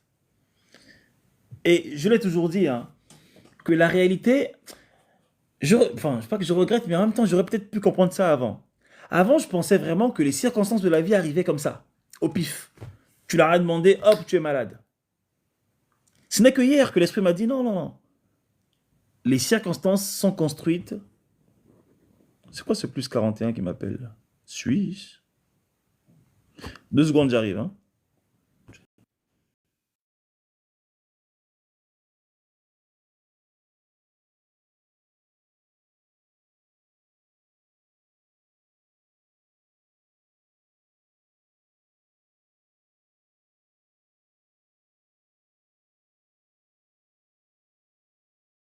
Ouais, bon, on m'a appelé le Suisse là tout à l'heure. Donc je disais que je pensais avant que les circonstances venaient comme ça. Ok. Le Christ m'a dit non, il ne faut pas être hasardeux comme ça, Mardo. Il m'a dit chaque homme vit ce qu'il y a dans son cœur. Et chaque réalité peut se dessiner en fonction de ce qu'il y a dans votre cœur. Commencez par avoir un autre positionnement de votre identité. Une autre vision de qui vous êtes en Christ. Commencez par avoir une autre compréhension de votre vie, en fait. Cessez de vous voir comme tous les hommes. C'est pourquoi j'ai posé la question, pour qui aujourd'hui la mort c'est normal? Je suis sûr que 50% de vous diraient, oui, c'est normal de mourir. Ça, c'est une pensée mondaine, par exemple. Commencez par avoir la position du Père par rapport à votre vie. Comment est-ce que le Père voit votre vie? Comment est-ce que le Père vous voit? Il y a des personnes aujourd'hui qui pensent qu'elles ne méritent rien dans la vie. Moi, je ne mérite rien. Commencez par ôter ça, en fait. Parce que le positionnement de votre cœur va définir l'expérience que vous aurez de la vie demain. Même demain, même dès à présent, là, lorsque vous allez vous coucher, demain vous allez vous lever, l'expérience de votre vie, ce que vous allez voir, vivre, ressentir, sera le fruit de ce qu'il y a dans votre cœur.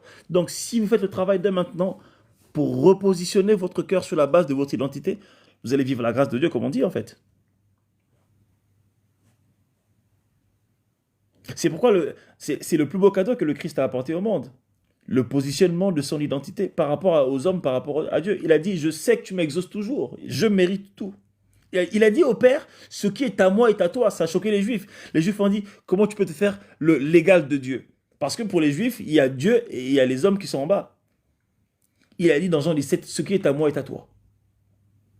Et il n'a pas dit ça. Il n'a pas dit, ce qui est à moi est à toi seulement quand je prie en langue, seulement quand je médite, seulement quand je vais à l'église. Il dit, tous les jours de la vie que je me lève, ce qui est au Père est à moi. Je mérite tout.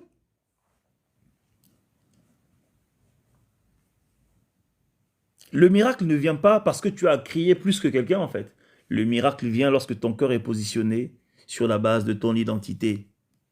Je répète, le miracle ne vient pas parce que j'ai prié en langue, j'ai médité, j'ai appuyé les mains, j'ai ceci. Non, j'ai imposé les mains, elle était guérie. Le miracle vient quand tu vas te positionner dans ton cœur sur la base de qui tu es, sur tous les choix et toutes les décisions que tu vas prendre, sur toutes les circonstances qui vont se présenter devant toi. Quand tu te focalises, quand tu prends cette situation et que tu l'introduis dans le micro-ondes de ton identité, les choses vont changer en fait.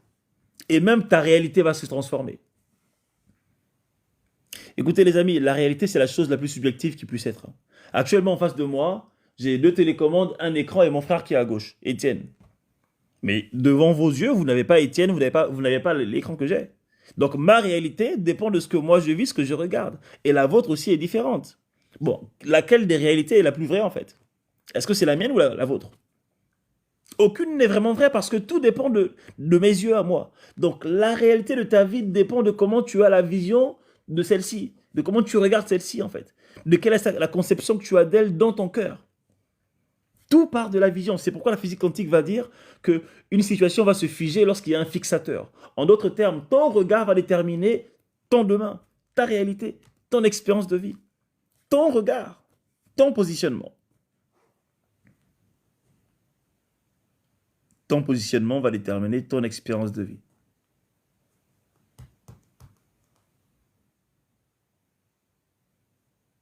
Vous voyez ça les amis? Très très important. Très très important.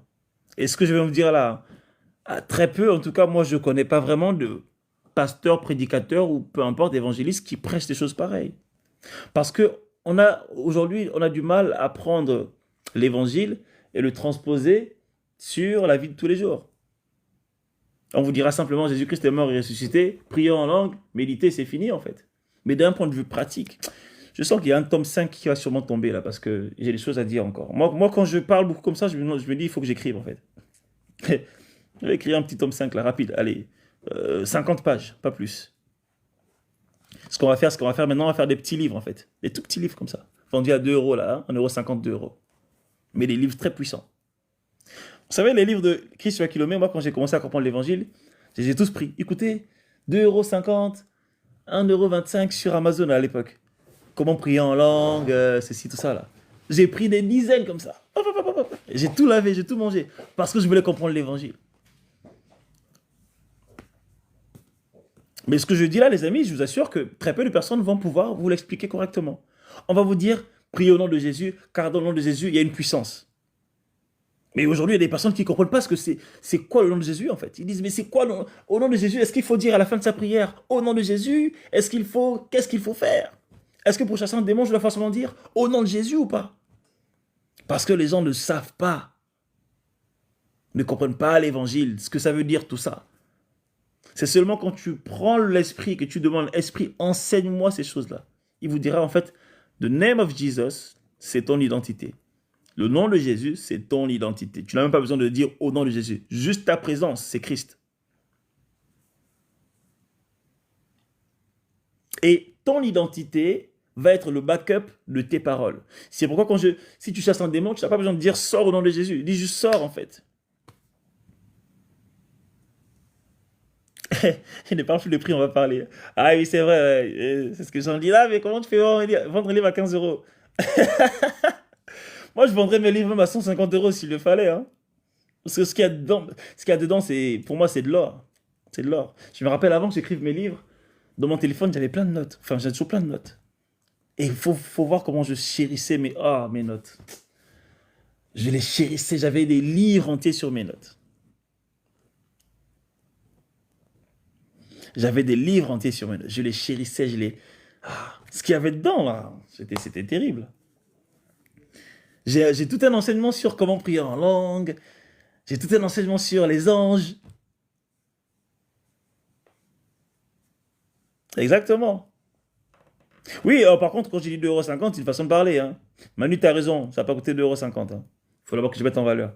Si je fais un tome 5, il va être très court, mais très intéressant. Très court. Par exemple, le truc sur les anges, là. Les gens ne savent pas qu'actuellement, la Bible présente 9 catégories, 9 tribus d'anges dans le ciel. Les séraphins, les chérubins, les principautés, tout ça, là. Les trônes, les puissances, les anges, les archanges. Les gens, ils pensent que tout le monde, tous les êtres du ciel, c'est les anges. Non.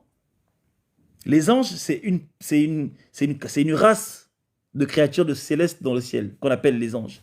Mais à côté des anges, il y a les archanges, il y a les principautés, il y a les puissances. Par exemple, lorsque Moïse a séparé la mer en deux, c'est pas vraiment Moïse qui l'a fait, hein. C'est une puissance. Par exemple, lorsqu'on parle des 24 vieillards dans le ciel, oui, j'ai vu 24 vieillards, c'est ce qu'on appelle les trônes.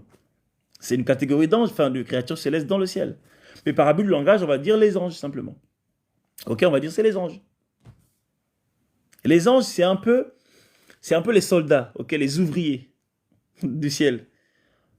Par exemple, lorsqu'il faut protéger des chrétiens, c'est les anges qui interviennent, ok. Ils viennent protéger. Les archanges, c'est une catégorie de créatures célestes qui sont à la tête de chaque tribu. Par exemple, à la tête de chaque tribu, donc à la tête des anges, tu as un archange, à la tête de chérubins, tu as un archange, à la tête des séraphins, tu as un archange, etc., etc.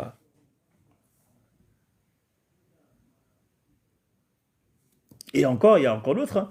Par exemple, lorsque le diable va dire « je monterai au-dessus des étoiles de Dieu », les étoiles de Dieu, en fait, c'est les séraphins, qui représentent en quelque sorte le plus grand niveau d'élévation des créatures célestes Voilà, parce ils entourent Dieu quotidiennement.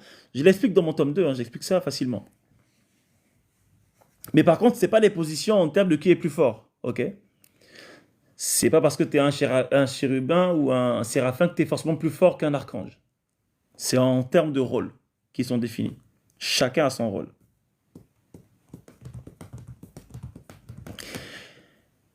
Je suis sûrement hors sujet, mais j'aimerais savoir si le 6e et 7e livre de Moïse, c'est une partie de la Bible. Je ne sais pas c'est quoi le 6e et 7e livre de Moïse. J'ai jamais entendu parler, moi.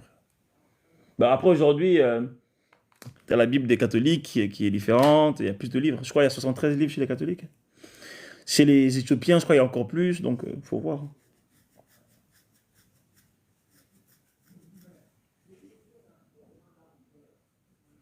Bon, les amis, on est bon? En tout cas, j'espère que ce live vous aura intéressé, vous aura vraiment parlé. Moi, ça m'a vraiment parlé. Hein. C'est vraiment quelque chose que je médite récemment, hein, ces derniers temps, sur la réalité. Parce que je me dis, mais comment se fait-il que parfois tu vis des choses, tu te dis, mais ça vient d'où en fait? Et quand j'ai posé la question à l'esprit, il m'a dit, en fait, ça vient du cœur. Ça veut dire que même le travail du renouvellement de l'intelligence, c'est pour tout le monde. Moi en premier. Comment faire pour savoir si la Bible qu'on a est vraie? Ah ben, il faut demander à l'esprit, hein. Il faut demander à l'esprit parce que, écoutez, moi je peux même lire la Bible, parfois c'est pas parce que c'est écrit dans la Bible que c'est forcément vrai en fait, hein. C'est l'esprit en vous qui confirme les choses. C'est pourquoi il faut vraiment faire confiance à son cœur. Les amis, il y a trop de gens qui ne font pas confiance à leur cœur. Votre cœur, c'est la chose la plus sûre qui soit. Je vous assure. Ayez au moins un allié. Il y a des personnes, même leur cœur, c'est pas leur allié, hein. Faites confiance à votre cœur. Et pour ceux qui sont en Christ, votre cœur est plein de l'Esprit. Votre cœur est soutenu par le Saint-Esprit.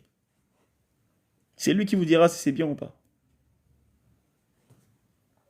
Oui, Nathanaël, je mettrai sur YouTube, t'inquiète pas. Perfecto, perfect. Pourquoi les noms des anges se terminent par L? Ah bah écoute, qu'est-ce que tu veux que je te dise? Bah je crois que dans la forme, la construction de leur prénom, je crois qu'en hébreu, je crois que le L signifie quelque chose, hein. Même d'ailleurs, pour dire Dieu en hébreu, ils disent Elohim. Donc il y a aussi un L, mais ça c'est avant. Ça, bon, vous regardez, allez voir Gérard, le frère qui tient la page éclaireur, là, lui, il est très poussé dans tout ce qui est hébreu, tout ça, il connaît bien les codes, tout ça, donc il pourra vous dire. Moi, j'ai pas du tout d'appétence pour ça, aucune connaissance à ce niveau-là. Je peux avoir une légère explication, mais c'est très léger. Mais allez voir Gérard, lui. Là, c'est le frère qui est sur TikTok, là, qui fait la page éclaireur. Il est très, très, très poussé là-dedans. Il fait vraiment un très bon travail. Je sais pas si vous le connaissez, mais c'est vraiment un très, très bon. C'est un très bon produit d'ailleurs. Donc, si vous lui demandez, peut-être qu'il vous dira plus.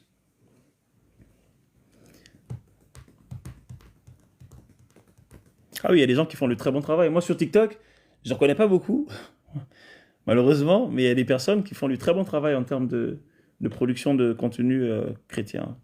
Mais par contre, malheureusement, ce que je vois, c'est que à 80%, c'est des choses terribles. C'est des choses qui n'ont aucun sens, quoi. Avec la chanson qui dit Je déclare, non, réclame ma délivrance. Je me rappelle, j'ai vu un post comme ça qui commençait comme ça. Un frère qui chantait avec, il y avait des pianos, des trucs, et il était là, et la salle était en feu, et je réclame ma délivrance. Mon frère. Ah. Et t'as tous les chrétiens qui sont là, oui, l'atmosphère, oui, je sens, les chrétiens charnels. Il y en a plein, hein. Il y en a plein sur TikTok, là. Les gens qui sont là que pour les frissons. Écoutez, même Michael Jackson faisait ressentir des frissons. C'est pas que le Saint-Esprit, hein. Un chant qui a pas de sens comme ça. Ouais, je sens l'atmosphère, une atmosphère de gloire. Les amis, attention, attention, attention. Il y a un audio qui tourne là sur TikTok. Oui, cet audio me fait. Je sens que voilà, cet audio me transporte. Je sens que je suis un avec l'audio. Oui, ok, il n'y a pas de mal. Tu es un avec l'audio, mais pourquoi l'audio te transporte autant? Quel est le fondement de ton ressenti en fait? Ah, même le but de Yamal hier, effectivement, m'a donné des frissons. Je me suis levé. J'ai failli dire à l'ami Yamal, envoie-moi ton PayPal, je te fais un virement, tellement son but était beau. Donc les frissons, ça vient partout, ça vient de tout le monde, hein. Ce n'est pas parce que tu ressens quelque chose que Dieu est forcément là avec toi, en fait. Dieu est avec toi même quand tu manges un kebab. Tout part de la conscience de qui tu es en Christ. Je le mettrai sur le live, sur YouTube, vous inquiétez pas. D'ailleurs, je vais la mettre la masterclass aussi, je ne l'ai pas encore mise. Ah, vraiment, mon frère. Vous connaissez votre frère, hein. Beaucoup d'amour. En tout cas, ça va aller. Là, j'ai l'accent gabonais qui est ressorti. Là, beaucoup d'amour. Ça va aller. Mais vous voyez, il y a des personnes qui font des contenus sur TikTok. Ah, les amis. Ah, c'est pas facile, hein. Déverse encore déverse encore ou bien le sang. Et. Ah, ah, ah, ah. Je vous dis bien, moi, j'ai pas de problème avec la musique, hein. Moi, c'est le fondement de T, là. Qu'est-ce que ça produit, en fait, dans ton mind? Si dans ton tu dis Christ habite en moi, on est OK. Mais si c'est pour faire des vidéos sur TikTok, on a un problème. Parce que nous, les chrétiens, on est parfois trop dans l'émotion, l'émotif. On est parfois trop dans les émotions, en fait. Je sens comme si... je sens une atmosphère. Je sens une atmosphère. Moi, je dis, je suis l'atmosphère. Quand je me mets à parler pendant 1 heure sur TikTok, les mindsets sont transformés. Des gens se relèvent de leur dépression, de leur crise. Ils disent, je suis en Christ. Mais toi, c'est le piano. Tu sais qui fabrique le piano? Oh non, il a des doigts, il a des doigts. Je sens une onction dans tes doigts. Ah bon? Mon frère, c'est pas un piano qui donne des frissons. Vous savez quand, écoutez, prenez toutes les chansons où vous louez et adorez Dieu. Écoutez bien ce que je vais dire, je vais m'arrêter là. Parce qu'il faut que je vois par la suite comment Madrid se fait taper. Mais prenez toutes les chansons où vous louez et adorez Dieu, et quand vous chantez ça, mettez-vous à l'intérieur aussi, avec Dieu dedans. Vous allez voir que votre atmosphère, vos histoires de frissons, là, ça va encore augmenter. Je vous assure. Il y a un chant Gabor que je connaissais qui disait tu es plus grand que ce que l'on dit. Jéhovah, tu es... Bon, maintenant, prenez ça, et à la place de Jéhovah, mettez votre prénom également.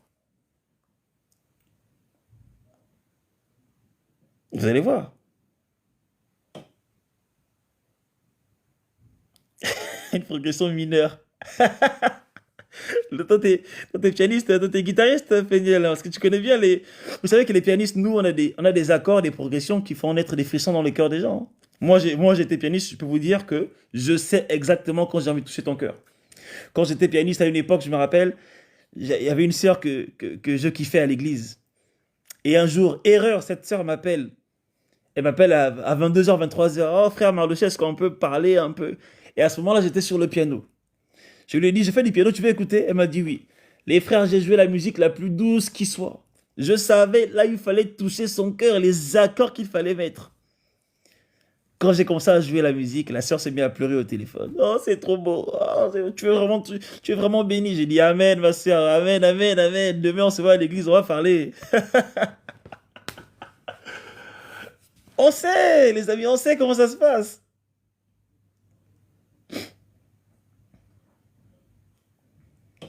La sœur, ce jour-là, elle a dit non, frère. Le lendemain, on s'est vu à l'assemblée. On était potes maintenant. On traînait ensemble. Après, j'ai appris qu'elle était fiancée. J'ai dit, ah, quel dommage. Après, elle m'a dit, est-ce qu'on peut quand même s'appeler le soir? J'ai dit, par contre, non, non, tu es fiancé, mais je ne veux pas perdre mon temps là. Moi, je vais faire la musique pour les sœurs qui ne sont pas fiancées. Bon, il y a longtemps, il y a quoi? Il y a peut-être il y a 8 ans. Hein, ce que je raconte là, il y a très longtemps. Bon, généralement, avec la guitare basse, c'est difficile. Hein. Il faut une petite guitare acoustique ou bien un piano avec des accords, tout ça. Ok? Mais la sœur avait été touchée. J'avais fait un accord, une progression en mineur, comme ça, là. Accord mineur, c'était sur un mi bémol mineur, je commençais. Je faisais mi bémol mineur, sol dièse et ré dièse mineur. Donc, non, si bémol mineur, sol dièse et mi bémol mineur, pour terminer. Ça fait un 6-5-2 pour ceux qui connaissent. Dun, dun, dun, dun, di, di, di, di, un truc comme ça, là. Quand j'ai fait ça, là, oh là là là là là. Oh, Mardo, oh là là. Bon, les amis, écoutez, moi je vais y aller. En tout cas, merci à tous ceux qui ont été là. Et si vous souhaitez commander Epiginosco tome 1, 2, 3 et 4, n'hésitez pas à me contacter en privé. Et pour ceux qui veulent reprendre les droits sur Epiginosco pour 5 mois, n'hésitez pas à me contacter en privé également. Et on se dit à la prochaine. Ne vous inquiétez pas, je mettrai le live sur YouTube. Sans problème. Salut!